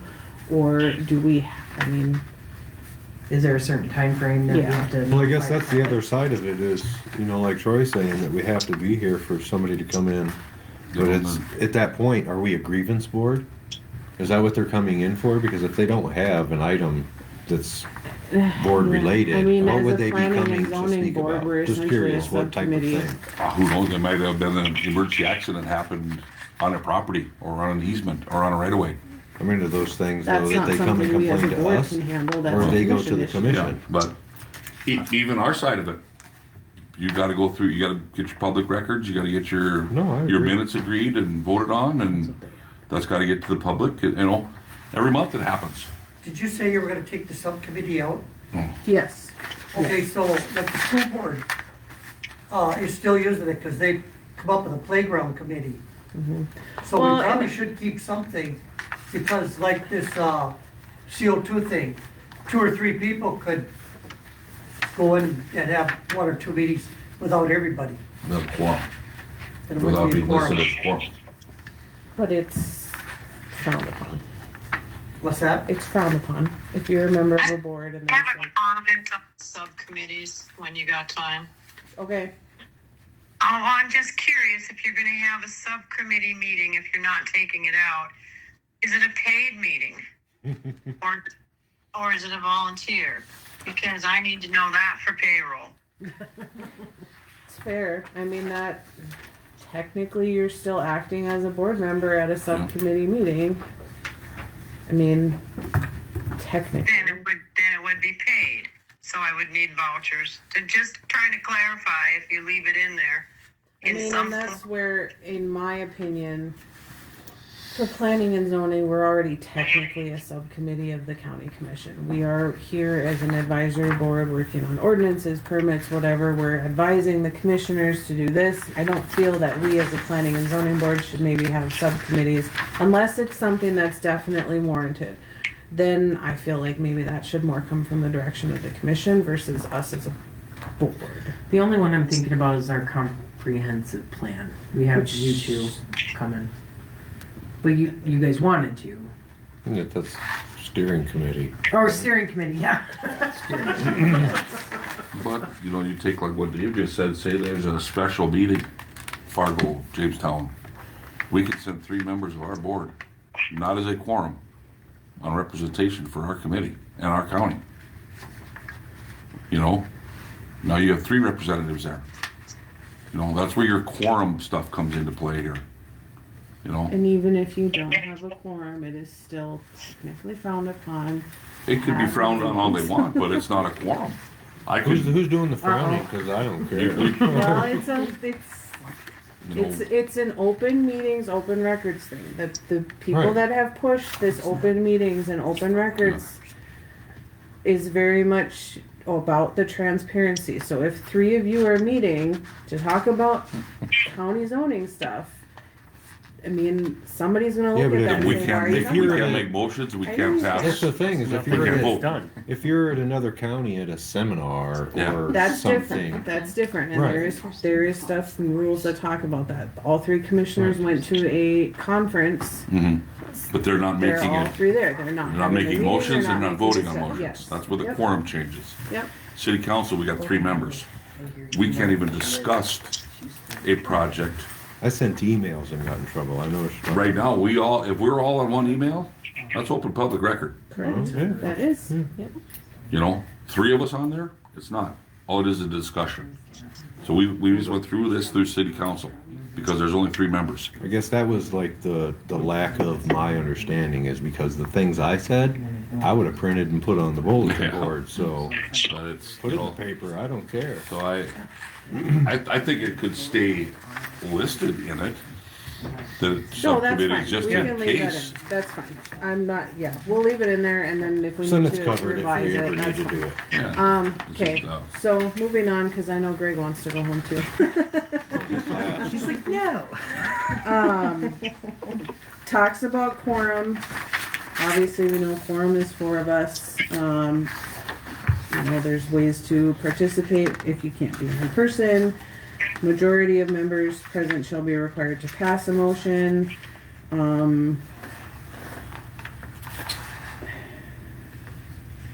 There's talking about like what to do if there's a tie vote. Some of this is just basic common knowledge. Section 8 talks about meeting attendance and conduct, so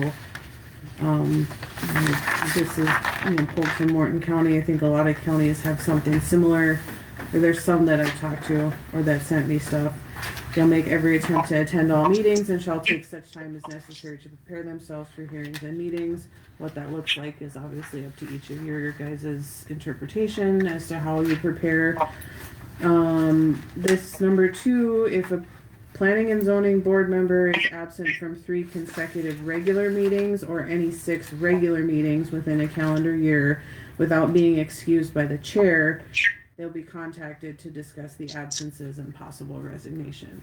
This is something that I think Patrick said, like, it should not be up to the planning and zoning chair. This should be a commission decision as to how to handle that. If a board member is absent for, you know, if it's 3 meetings in a row, or if it's, you know, 6 meetings within a calendar year, not consecutively, just overall. And it's regular, so it doesn't include special meetings, but your regular monthly meetings. The commissioners, the commissioners are the appointing authority of planning and zoning. They should be the ones that are discussing the absences and what to do or how to handle that. Whether that's, you know, talking to the board member, or, you know, they can decide to just remove the board member technically. I mean, they have that authority. So this wording in here should probably be looked at or reworded, but I mean, kind of up to you guys. I guess, what are your thoughts on that one as far as the absences go? The number of absences, if that's...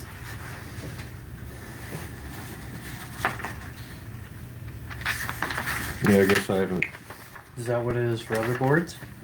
what so is constituted as a non-excused? didn't know they were showing up, or it's, I mean, I don't know. That's maybe something that you guys as a board and then the commissioners need to figure out what you would consider not excused. That's kind of up to you guys, how you would like to determine that one.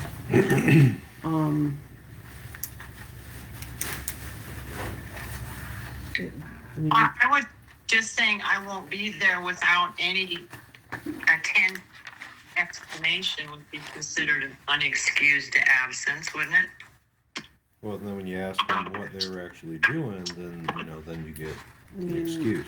Technically, can you legally ask somebody? I mean, Well, right, I mean, can you really ask somebody why they're not gonna be there? I don't know that you can. I mean, I kind of put a small description into where I was at today with the response, you know. I mean, outside of personal things, you know, Yeah. that would be the response. Personal, Kept me what I'm gonna do, right? Yeah. or, You know, but I flat didn't make it, tire, everyone knew what I was at, and where I was kick by at, a so. cow. sure. I mean, I think this just Last time I was constitutes in as Iowa, I having think. something where Yeah. if somebody is continuously missing meetings, you guys have, or the commissioners have authority to look at it and Right. not just Oh, yeah. pinpoint. Because we would like you guys to show up as much as possible so we can get stuff done. Well, understanding everybody has lives and things come up, and sometimes you just can't be here. But you know, you did agree to be on this board, so we will. Just Except for Troy. Except for- You agreed to it. Someone did ask me about attending, but I think the part that says without being excused by the chair, which would be Matt, I don't think we contact Matt to tell him if we're not gonna be there in person, do we? Well, it's always just been, you know, when I send you out the agenda and it's, you know, sometimes people respond saying they're not gonna be here and sometimes I don't get anything. It's, Right, so I mean, it shouldn't say by the chairperson, it should be like the, whatever your title is, director. Whatever we're, but yeah, I don't have the authority to say if you guys are excused or not. That's where the question comes no, in. but the report, like we can report who has been here and take it to a That's meeting. where roll call comes into Yeah. play, and I guess if the commissioners need like Attendance for the year. if there's problems that arise, I think the board needs to say, we need this addressed by the county commissioners. If there's not a problem, then Here, I don't. before the fact. Well, I mean, before you say I need an excuse to not be at the meeting, how does that work? Well, I guess from the way I look at it is there anybody that say doesn't come to any work meetings, but then when it's time to vote on the end of something, they show up? You know, what's the point in that? They're not participating in the That's whole where I purpose. said, like. We're of the like, board. like, Discussion and then As procedure. much as possible. Cause yeah, things Yeah, I will come don't- up. I'm not against it. And there is a section in here about the whole, public speaking, and it's all That's right listed below out. there. Mhm. You know, we're basically supposed to call out for public comment through each section. You know, And, Do we have to do it if there's honestly- nobody here? Honestly, I think we've done that. When there's people in the room, we've typically looked at them. Right. If they have something to say, yeah. it's not like we're stopping anybody from No. saying it. I But like it- the time limits, because like when Next Era was here, they just kept talking and talking, and 27 minutes go by, and they did a whole, you know, The only handout. the only part of ours is that we have a specific time on the agenda that they can. For public For comment. public comment. Yep. And that's as easy as me typing out public comment period on Yeah. the bottom of our agenda. I don't Right. have an issue doing that. That's perfectly acceptable. That again becomes a commission how they would like to handle some of that. I mean, like they would have to come up with a policy countywide, but we could add on our agenda public comment Yeah. period. And you as the chair could say, okay, if somebody has something to say, this is what you know, say your name, where you're from, you have 2 minutes. Yep. I mean, you can as a By the chair time we- technically That's you how can you- say that. I mean, we can do that for public hearings. It's no different than a public comment Yeah. period. The So mayor just opens the meeting at that point and says, this point, we're open to public comment. Must identify, you have 3 minutes on subjects that are on the agenda. And then we go Yeah, from there. they can't talk about just anything. Now just the Yeah. weather or, Yeah. yeah, Yeah. so. okay. But it's in there, so I just wanted, I Yep, just read it's- through it, it's so it's there. all there, it describes Yep. it, so. It was on Okay, my so the introduction. conflict of interest, I know we've had that discussion with our board before, and we have had, when it pertains to permits and public hearings, where it would be something that, I put it on the agenda, conflict of interest. If you have something, you say it. If you don't, then we just continue on with the rest of the meeting. It definitely helps with transparency, and you as the board get to vote and decide whether that person gets to talk/vote on that agenda item. I mean, when we did it, those few times, I think it worked out just fine. It was out there and we kept moving on with the meeting.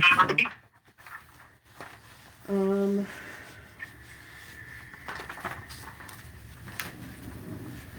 Okay. That's kind of all, and I guess if you wanna, obviously it says talking about amending the bylaws, kind of the same process as amending the ordinances. You bring it to the board, we talk about it, we'll have to do a public hearing, cause that's even for adopting these bylaws, I think, but I'll double check with Patrick where we have to actually read through them. If the public has issues with what we have put in these bylaws, we can let them air their grievances and go from there. So. You know, I was thinking about that number 2 with the absences. Mhm. Since, like Dave, for example, is our portfolio holder, Mhm.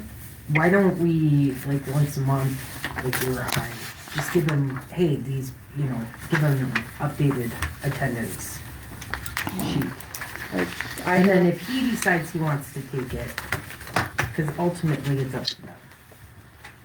I don't have an issue with that. I mean, we'd have to ask the commission as a whole if they're good with their portfolio holder of whichever board, whether it's this one or weed board or water resource. I don't know if they have a portfolio holder, but, if they would like to kind of keep track of that. And if there seems to be an issue, they then bring that to the commissioners.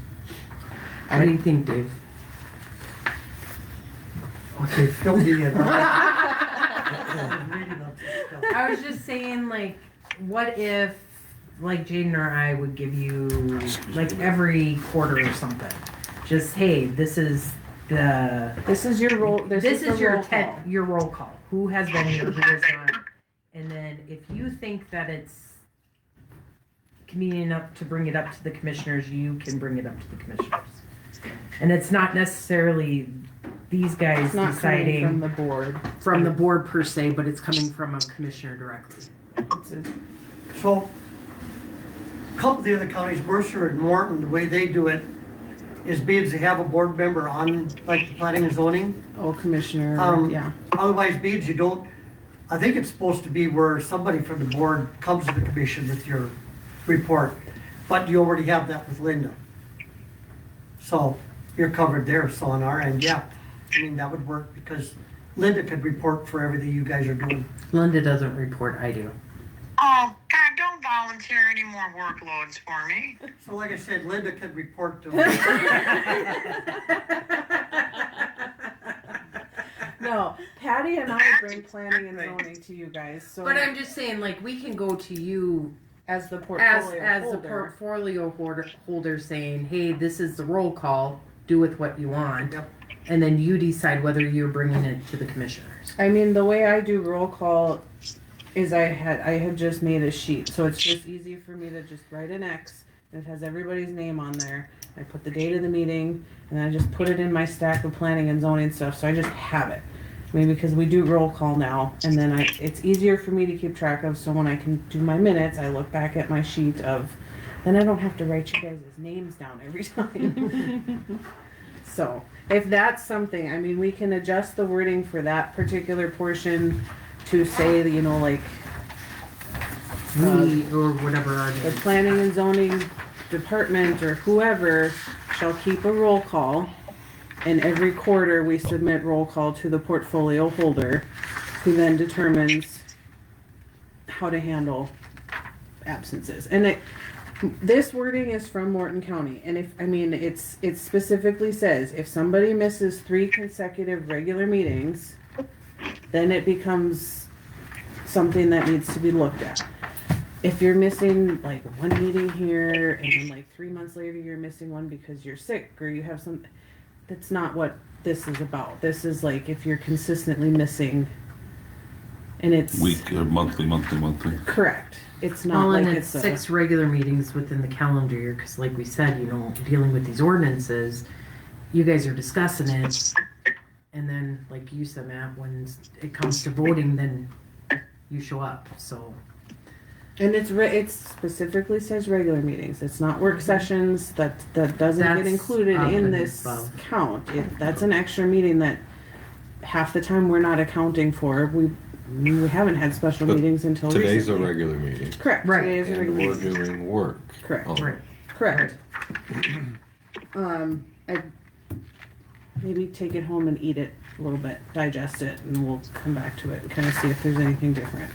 Because yeah, like I said, a lot of this is from Morton County. I think Ward County had given me one that's similar, but it's kind of nice to have things to look back on, especially if you get a new board member who's never done this before. You can say, here, Yeah, it'd have been this is cool. the purpose, this is how we do things.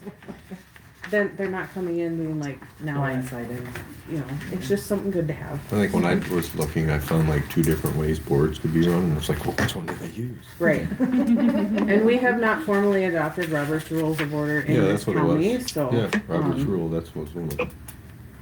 I think that was pushed to be adopted, I think, about a year or so ago. And That's the the one commission we- at the time didn't want to do that. City runs off Robert's rules. I would say most people, or boards most do, but, places, yeah. And Matt, okay. keep that in mind, like when we have these, you set that time. Oh, no, I would set the timer on my phone. And they suggest, when you read that article on it, they I was suggest you thinking get about a a wooden timer hammer. and set a timer. We have a hammer. What? There's I a don't know. gavel over there. That is Lee's gavel, yeah. To throw at somebody to start. But they Here, when you recommend, adjourn, I'll let No. you. That'll make it obnoxious. they recommend It's setting a fun. timer. So I want the there wooden isn't thing to hit, questions. 'cause it whacks. In that article, that's another, 2, set the clock, set the timer. So that you're not, well, he talked for 3 minutes and 10 seconds, I get my 10 seconds, I right? did a chess timer. It, they recommend it, but you as the chair, and you could change that. We could have a room full of people that say, I'm gonna See, change that's the that to 2 thing. minutes. Yeah, that's why I think it would be dependent on how many people are in Yep, there. and you announce that at the time of your public, of what your time frame's gonna be, okay? So, I mean, makes sense. All right. Okay, you know, we'll kind of bring it back up next meeting and just kind of, I'll make the few changes we talked about. Does and that then we mean can- Greg's next? We got, if you want Calendar Greg to session? come up here next, we can skip the other stuff after he's done. We can Well, I do that. think the, You guys do whatever you guys wanna do. I'm good either way. You just gotta get home to kick a bid. Me too. You want me then? Or not? It's up to you, Matt. yeah, that's fine. I'm just briefly looking at this. None of them my kid's birthday or my wife's, so there you go. There you go. Hey, I've had to be at a meeting on my anniversary, so.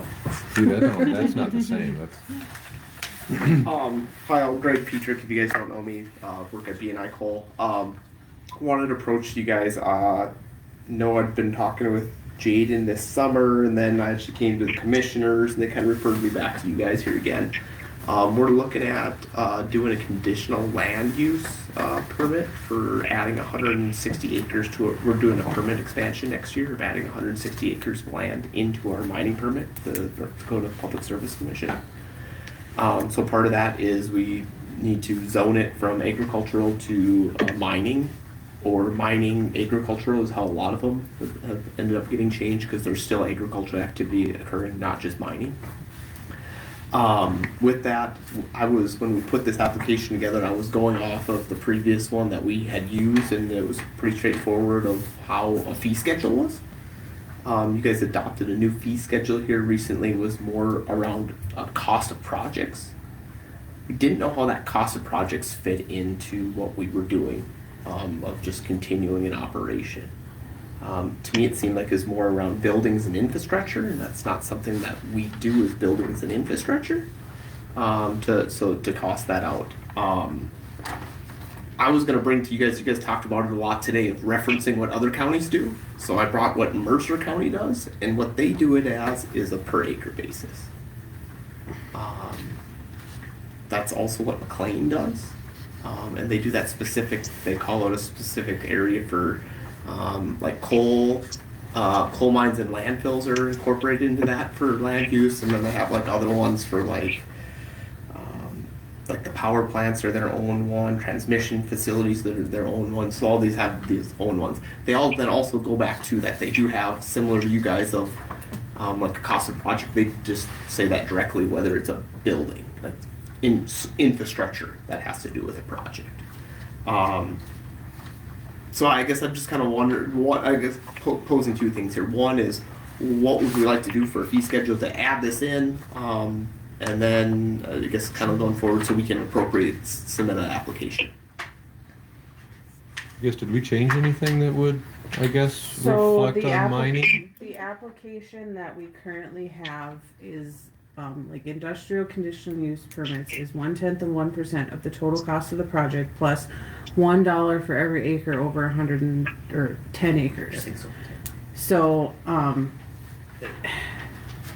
I guess that's what we have, and I think previously we had something along the lines of, for conditional use permit, I think it was like $75 or $5 per acre over 10 acres, whichever is greater for conditional use permit. And then we changed it to this because there was a lot of things happening as far as what was going on.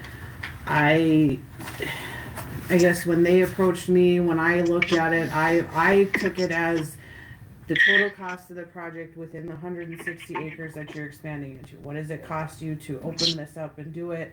And I think there was just disagreement amongst how that kind of looked. And so I think that's where I said, well, we can check with like Patrick and then the board and kind of see where that went. And we just haven't done that because you guys were going to look into some things first and then, Can I throw out a suggestion? I mean, if we do this, every year in November I get acre per acre from NDSU extension that I use for my ag land values. Like I said, just putting it out there, maybe, like for example, let's say it's $400 for whatever cropland or it ever was, maybe taking a portion of that. Because that's what we would be losing. a portion of that per acre, like Per a dollar acre, amount yeah. per acre. Yeah. I mean, because that's pretty clear, because NDSU gives, or the state gives me how much cropland is good, should be. Right. And I have to go off of that for my valuations. Well, and I think, Dave, this ties into the permit fees discussion that you were wanting to talk about tonight, where like Emmons County, they charge for industrial conditional use permits, it's 3% of the project cost. And then a certain amount is due up front. I know like with mining, like what Greg is saying, it's different because they're not building, they're mining. So if we specifically say for coal mining projects, you do a different type of fee schedule than say like a wind project or a solar or whatever. It's not like we can't do it because other counties do. I mean, there are counties, there was one that sent me a spreadsheet and it's literally like 50 lines of permit fees that they use for different things. It's building, it's the type of building, it's, whatever. And like Greg said, This is Mercer. Then I guess my other question is how does the coal mine come up with the cost of the project to evaluate, hey, we want to open this up and dig this out? Yeah, I because mean, there's- that's a very complicated, I don't have a number. I mean, we've looked at it, because everything gets amortized over everything, so it's tough to say, what's this one little Right. quarter mean when we're doing all this other operation? Do we set a base?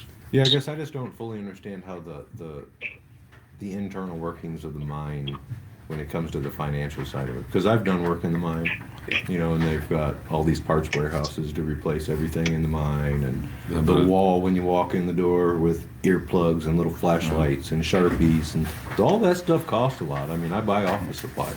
So, I mean, there's some profit in mining, so there's got to be some scope of how much potential money can be pulled out of an area in order to make it feasible to go in and open it up. So, I mean, does that make it cost prohibitive for you? Is that what this is boiling down to, is to change the I'll say, calculation? to me, it's two things. One, I wanted to bring an application, we literally didn't know what to Put on? bring you a check for. Yeah. right. And two is what I was I was going off of, when I put this together, it was like a $200 check for whatever the cost was, and then we were trying to figure out what should it be. How's it get listed? What is it? Yeah. Yeah, What's the check for? Yeah, and so some of that, I Yeah, don't I guess really know it's- how to calculate a cost of that project, but, if I'm looking at what previously done and what other counties do, it's really easy. There's just acreage here and we do it. Yeah, I'm not against that, I just don't know how it's been done in the past, and then because Well, it's, yeah, and I think, you know, the reason we had changed it from what it was because of these other projects that came in, because it was just, I mean, for all the things that get done, It was easier to put everything together. $200 really wasn't that much. Oh, no, not at all. For permitting, and then for all the things that we at the county have to do. I mean, even just the admin side of getting ready for a meeting. So it's up to you guys how you would like to handle this. I mean, as far as updating our fee schedule, which kind of ties into what Dave was thinking.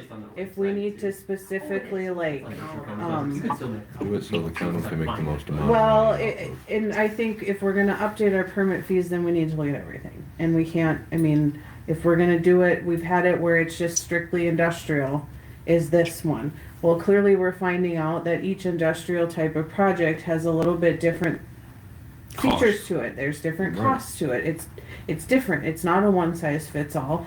And yeah, so like we did make the adjustment for wind turbines. Per turbine to build it, they had to pay $500, but that's on top of their conditional use fee. For coal, I get it. Like if Well, can they have their own, Itemized Yeah. line. have their well, own we have zone their own instead fee. of? It's for Mhm. coal Yeah. coal Right. permitting, a conditional use permit for coal mining, or however Mercer or McLean maybe has that listed. Because right, it's different for them for coal mining, right? It's a Yeah, they specific have thing one. for They, coal. they did coal extraction and landfill because they kind of tie those two together because sometimes those actually come together. because, Sure. Like over here at like Minnesota, we've done some of that, Right. and so they did that as one. And I think theirs is $75 and then $5 per acre. Yeah. And then they So have you- another one for if you're doing stuff around the power plant. Well, I guess that's kind of the same question I asked before when we talked about this is the cost of the permit enough to cover all of the legwork involved in inside the Even county just getting courthouse ready to for do the it? meeting. That's what it boils down And we to. can, I mean, Linda has done the math for us, and I don't have it obviously right offhand here as to like what a per meeting cost is, even just to do like a public hearing. But it's on the back side of these meetings where, you know, I'm making copies, I'm making sure Right. that the application is all filled out, that kind of stuff. I mean, that costs something too.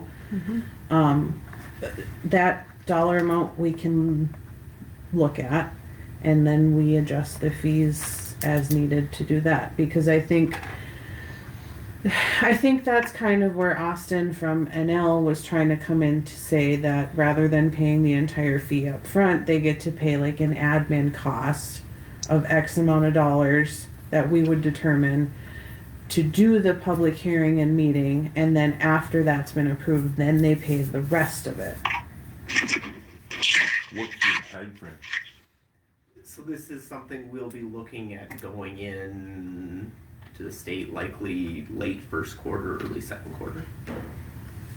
So for 3 to 6 months, somewhere in that range is Like what my intention. March, April, Yeah, I mean, maybe a little sooner if we can. I guess Okay. not. Yeah, I'm not. I guess. Yeah, I Again, guess- I didn't come here today for conditional use permit. Yeah, I'm No, not so I can- opposed to looking at what they're doing and them looking at what our cost Yep. is to come up with a fair number. Sure. I'm not, yeah, I'm And not that's, opposed to I mean, that. if we wanna, like, Sorry. look further into this, you know, I'll go back and we'll get the numbers pulled together, and then at January's meeting, it's something we can then compare and then determine if that's, I mean, I'm good with however you guys But we'll would have to like to look at handle it, but, every one though fee. for what? We'll have to present every fee, if there's a raise or a change or not. Well, if we amend our fee schedule to just put this on there and then revisit, I mean, but that's where Dave is saying with, you know, what he's throwing out there, this 3% project cost that Emmons County currently has, which I was told that they're actually looking at revising that also. They might change that, how they do that. And I'm waiting to hear back from their auditor as to how they've changed it. Before we say, let's just jump in and do a 3%, I'd like to see what they're adjusting theirs to, or how they're adjusting it, because I think it's the total permit cost is 3% of the project. But then they break that down as like up front, they have a certain percentage that they pay of the 3% for the admin cost of doing the meetings, doing the whatever, and then there's a certain amount however they So break it's a it pay down. schedule versus not really a Correct. fee. It's Not just an- how it's- fast do you have to pay the money? We wouldn't require an upfront like we currently do right now. Like every time somebody submits an application, they have to pay for it at the time of application. That's what we require currently. So my input would be, bids are existing, they've been here since 65, I believe, or 6, and they've been part of the community. You don't really want to put that 3% on, or, because they've already come to us for the, so they're already existing. My view is come up with an amount that, if Greg says it's $1 million project, and he's got the fee schedule, those are from 14 or 15, whatever, but something like that with the existing company, even if Minn Kota comes in, Yeah. you can do a little See, like better. Mercer You don't have County's- to, What did he say, 75 and then $5 gotta be per fair. acre? Yeah, $100 I would highly, I would recommend for like us at least per acre. It's gonna be really Do tough it for me to based give on you a per Well, acre there you go. cost and So like a not per- like, and okay, whatever you wanna say for a per acre. however because you it's something open, like that. however much it costs you guys to open up, you don't necessarily know, because there's more than just opening up the ground to mine, there's all the other things, we can't There's do a reclamation. cost for the project, because it's not unknown, but it's not necessarily known. It's It's tough to place it on It's a a gamble. certain. Correct. Well, that's why, Yeah. that's why I mentioned the NDSU thing, like if you guys can come up with a number, I can check what it's at, I mean, cause that's technically what what the state Losing. says that $75. per acre, no, like, So Mercer County has $100 plus $2 per acre. So like it's a flat, you pay $100 and then it's $2 per acre regardless of how many acres. No I mean, so, disturbance, So and your then- 160 would cost 420. plus the 100. Well, yeah, 320 plus 100, 420. These are $420, both Mercer County. Which would Yeah, this is so, the so other they side. have two things. Actually. Okay. so conditional use in addition to the fees provided above. So let me ask you, our current written So that's fee, what they're also calling out. the way we're written right now, what would their fee cost them with our? We don't know, We don't know because. because our fee itself right Based now on cost of a is project. 1/10 of 1% of I the see. total Well, I mean, cost like, of the hey, project, 170 and since they don't, plus Yeah. $1 per acre $175. over. No, Right. that was 10 $5 acres. per Right. acre. Because they I don't thought it was necessarily say- know what the cost of the plus project is. We $2 can't, I times mean, I can't even 160. say, It's 420. you can't ballpark Sure, it. I get it. When I- I think of cost And of they get project the way $40 that, and million maybe I'm under just the ground. trying to interpret the way something was written, especially when I compare it to here, they're basing it on Balanced thing. cost of infrastructure. Especially Sure. since we've Correct. we're short on so much. Physically Actually, being physical built. build. I think put a valuation. Yes. I would think this Then- is So that, to if the I would five, interpret your then the guys' that fee way, is then that's why I would say I would just Actually, pay no, the per acre. 900. But 900. if you guys want to clarify that more deeply, that's what I That's think. We where, will next time. but I agree but I with think you. if we're gonna, It's if not we're gonna do reality.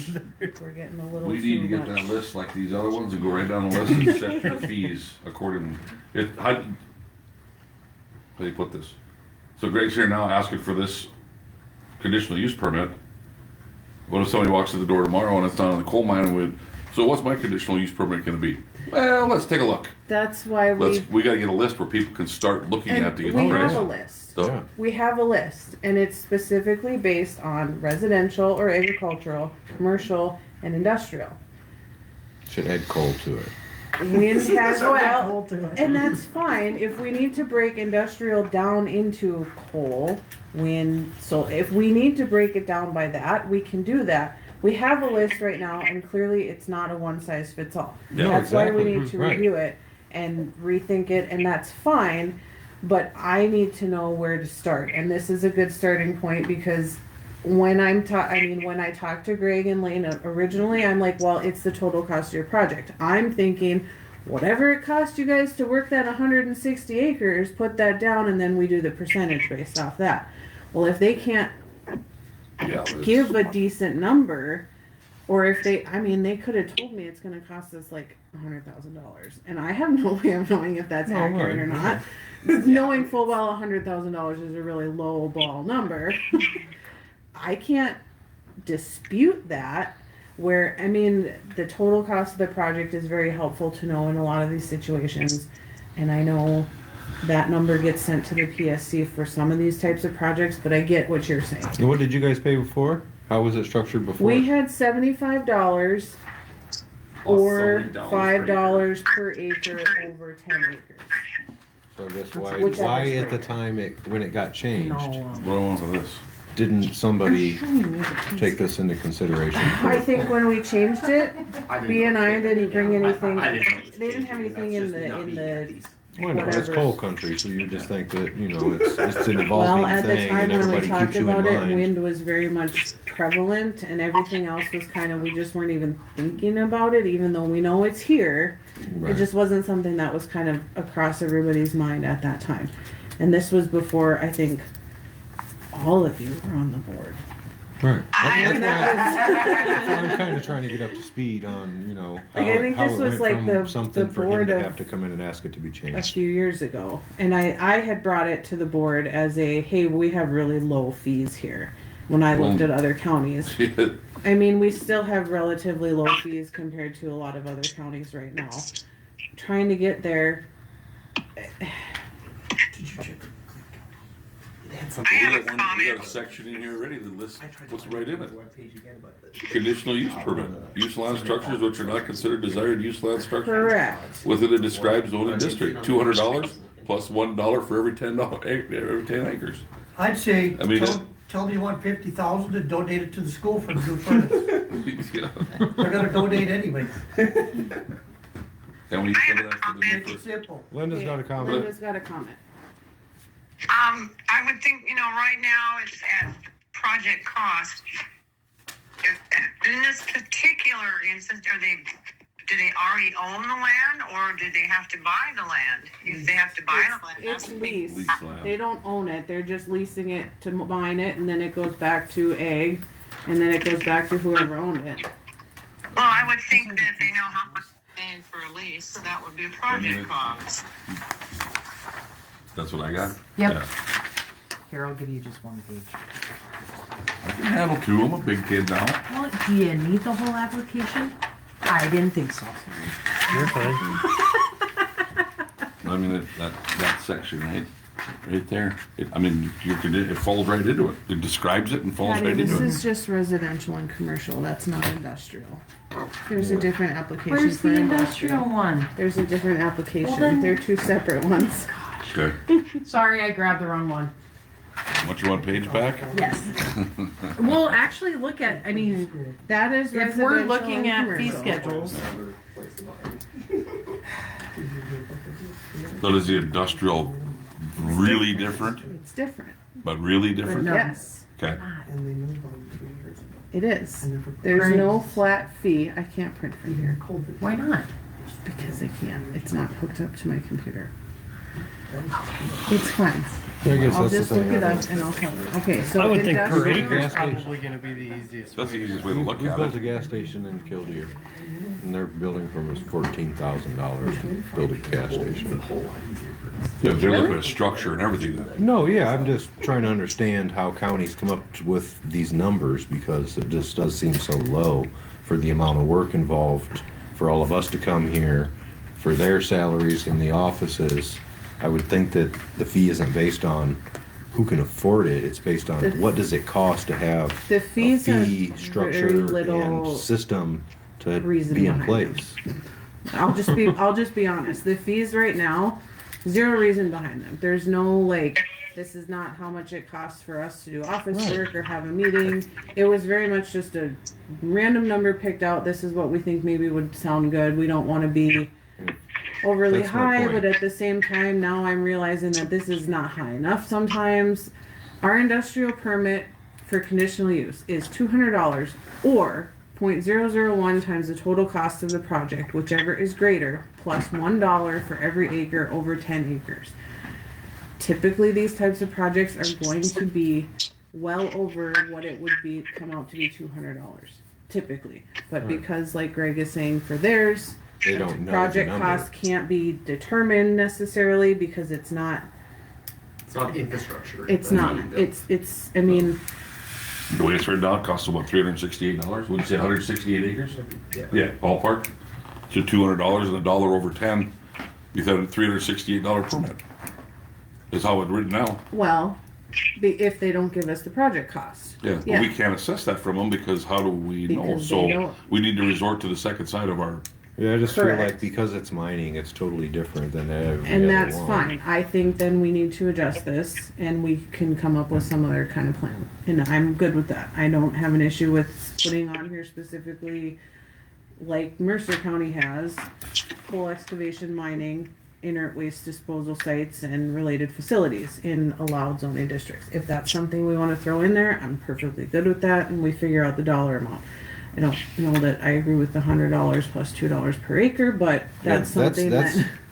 That's my biggest thing is, we have all of these fees for it, but how much does it cost for the whole process for the actual The permitting permit? process. Right. Yep. Because essentially, what's not being said out loud is, if they're paying an $875 fee for their permit, And it's costing and us it's costing them $2,000 to do it. 2,000, that means my tax money that has nothing to do with coal or the county is paying your salary for making them money. That doesn't, I don't disagree with you. well, I think we need to take these into consideration when we're the ones that get to write Thinking this the right stuff. way of like, what does it cost for you guys to have a meeting? That's what. And that Yeah. is To make a something request? that, That's a reasonable cost. yeah. Yeah, So That's that's- no problem writing a check for that. right. So that is something that, Linda did do the math when we had to have that special meeting for that permit, however many months ago that was, how much it cost to have you guys come to that meeting. Yeah, I kind of And then we remember have to that. factor in, mine and Patty's somewhat part of our wages to do that.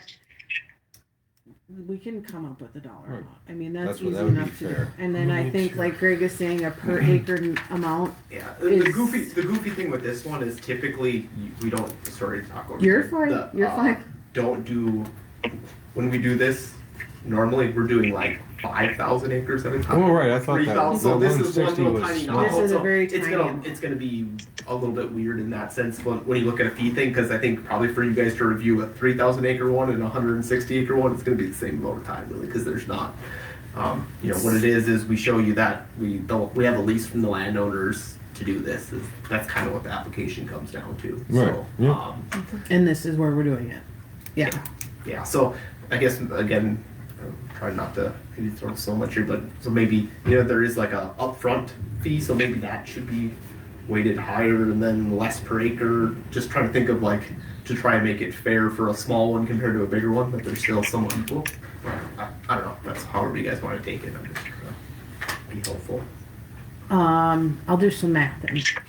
And we'll come back in January and have some ideas, thoughts on your guys' side of things, because I agree if we're gonna do this for coal, then we need to look at everything else also. We can't just be like, okay, we're gonna do for coal this, and then conditional use permit, the industrial one, for the rest of them, like what we already have, or a 3%, or however we wanna do that. Same with the other ordinances. We also gotta take into consideration, like Dave going out and meeting with, people from Next Era and taking pictures of the roads that are getting tore up, and, that's all time. So, yeah, I could see the wind energy costing a lot more than coal because, they've already been here for over 50 years and this is what they do. I agree. I think we should just do the numbers and Okay, Okay. Well, thank you guys for your time on that. I'll kind of probably stay out of you guys' hair if you need something from us. Bug me about it. Otherwise, Jade, I'll maybe just check in periodically to see when you guys gotta be, and we'll figure out when we're getting close on an application. and every time you call me, I'm gonna say, I got nothing. dollar an acre again? Call again and want another dollar. Now you're two. Every time you call, it's gonna go up. No, that's fine. I'll do some looking. You guys can think of some other numbers, and Same lawyer I I got, think huh? we had pulled some permit fee amounts from other counties Troy. before, so I'm sure there's some. But Yeah, and like I said, if you guys need more info or questions, please feel free to reach out, and I'll have to be here. last thing, and we need to do this tonight, is approving the dates for the 2026 calendar for meetings. Everybody have a chance to look at it?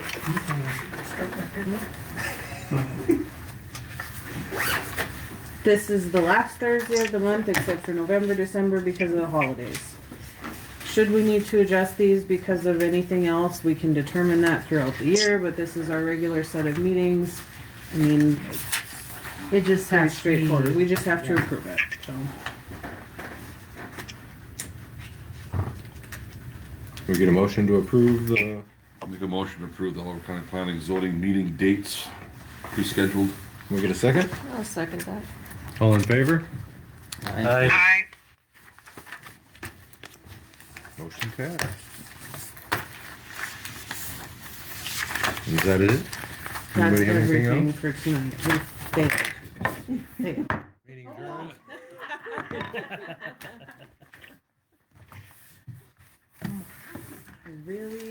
I really hope that this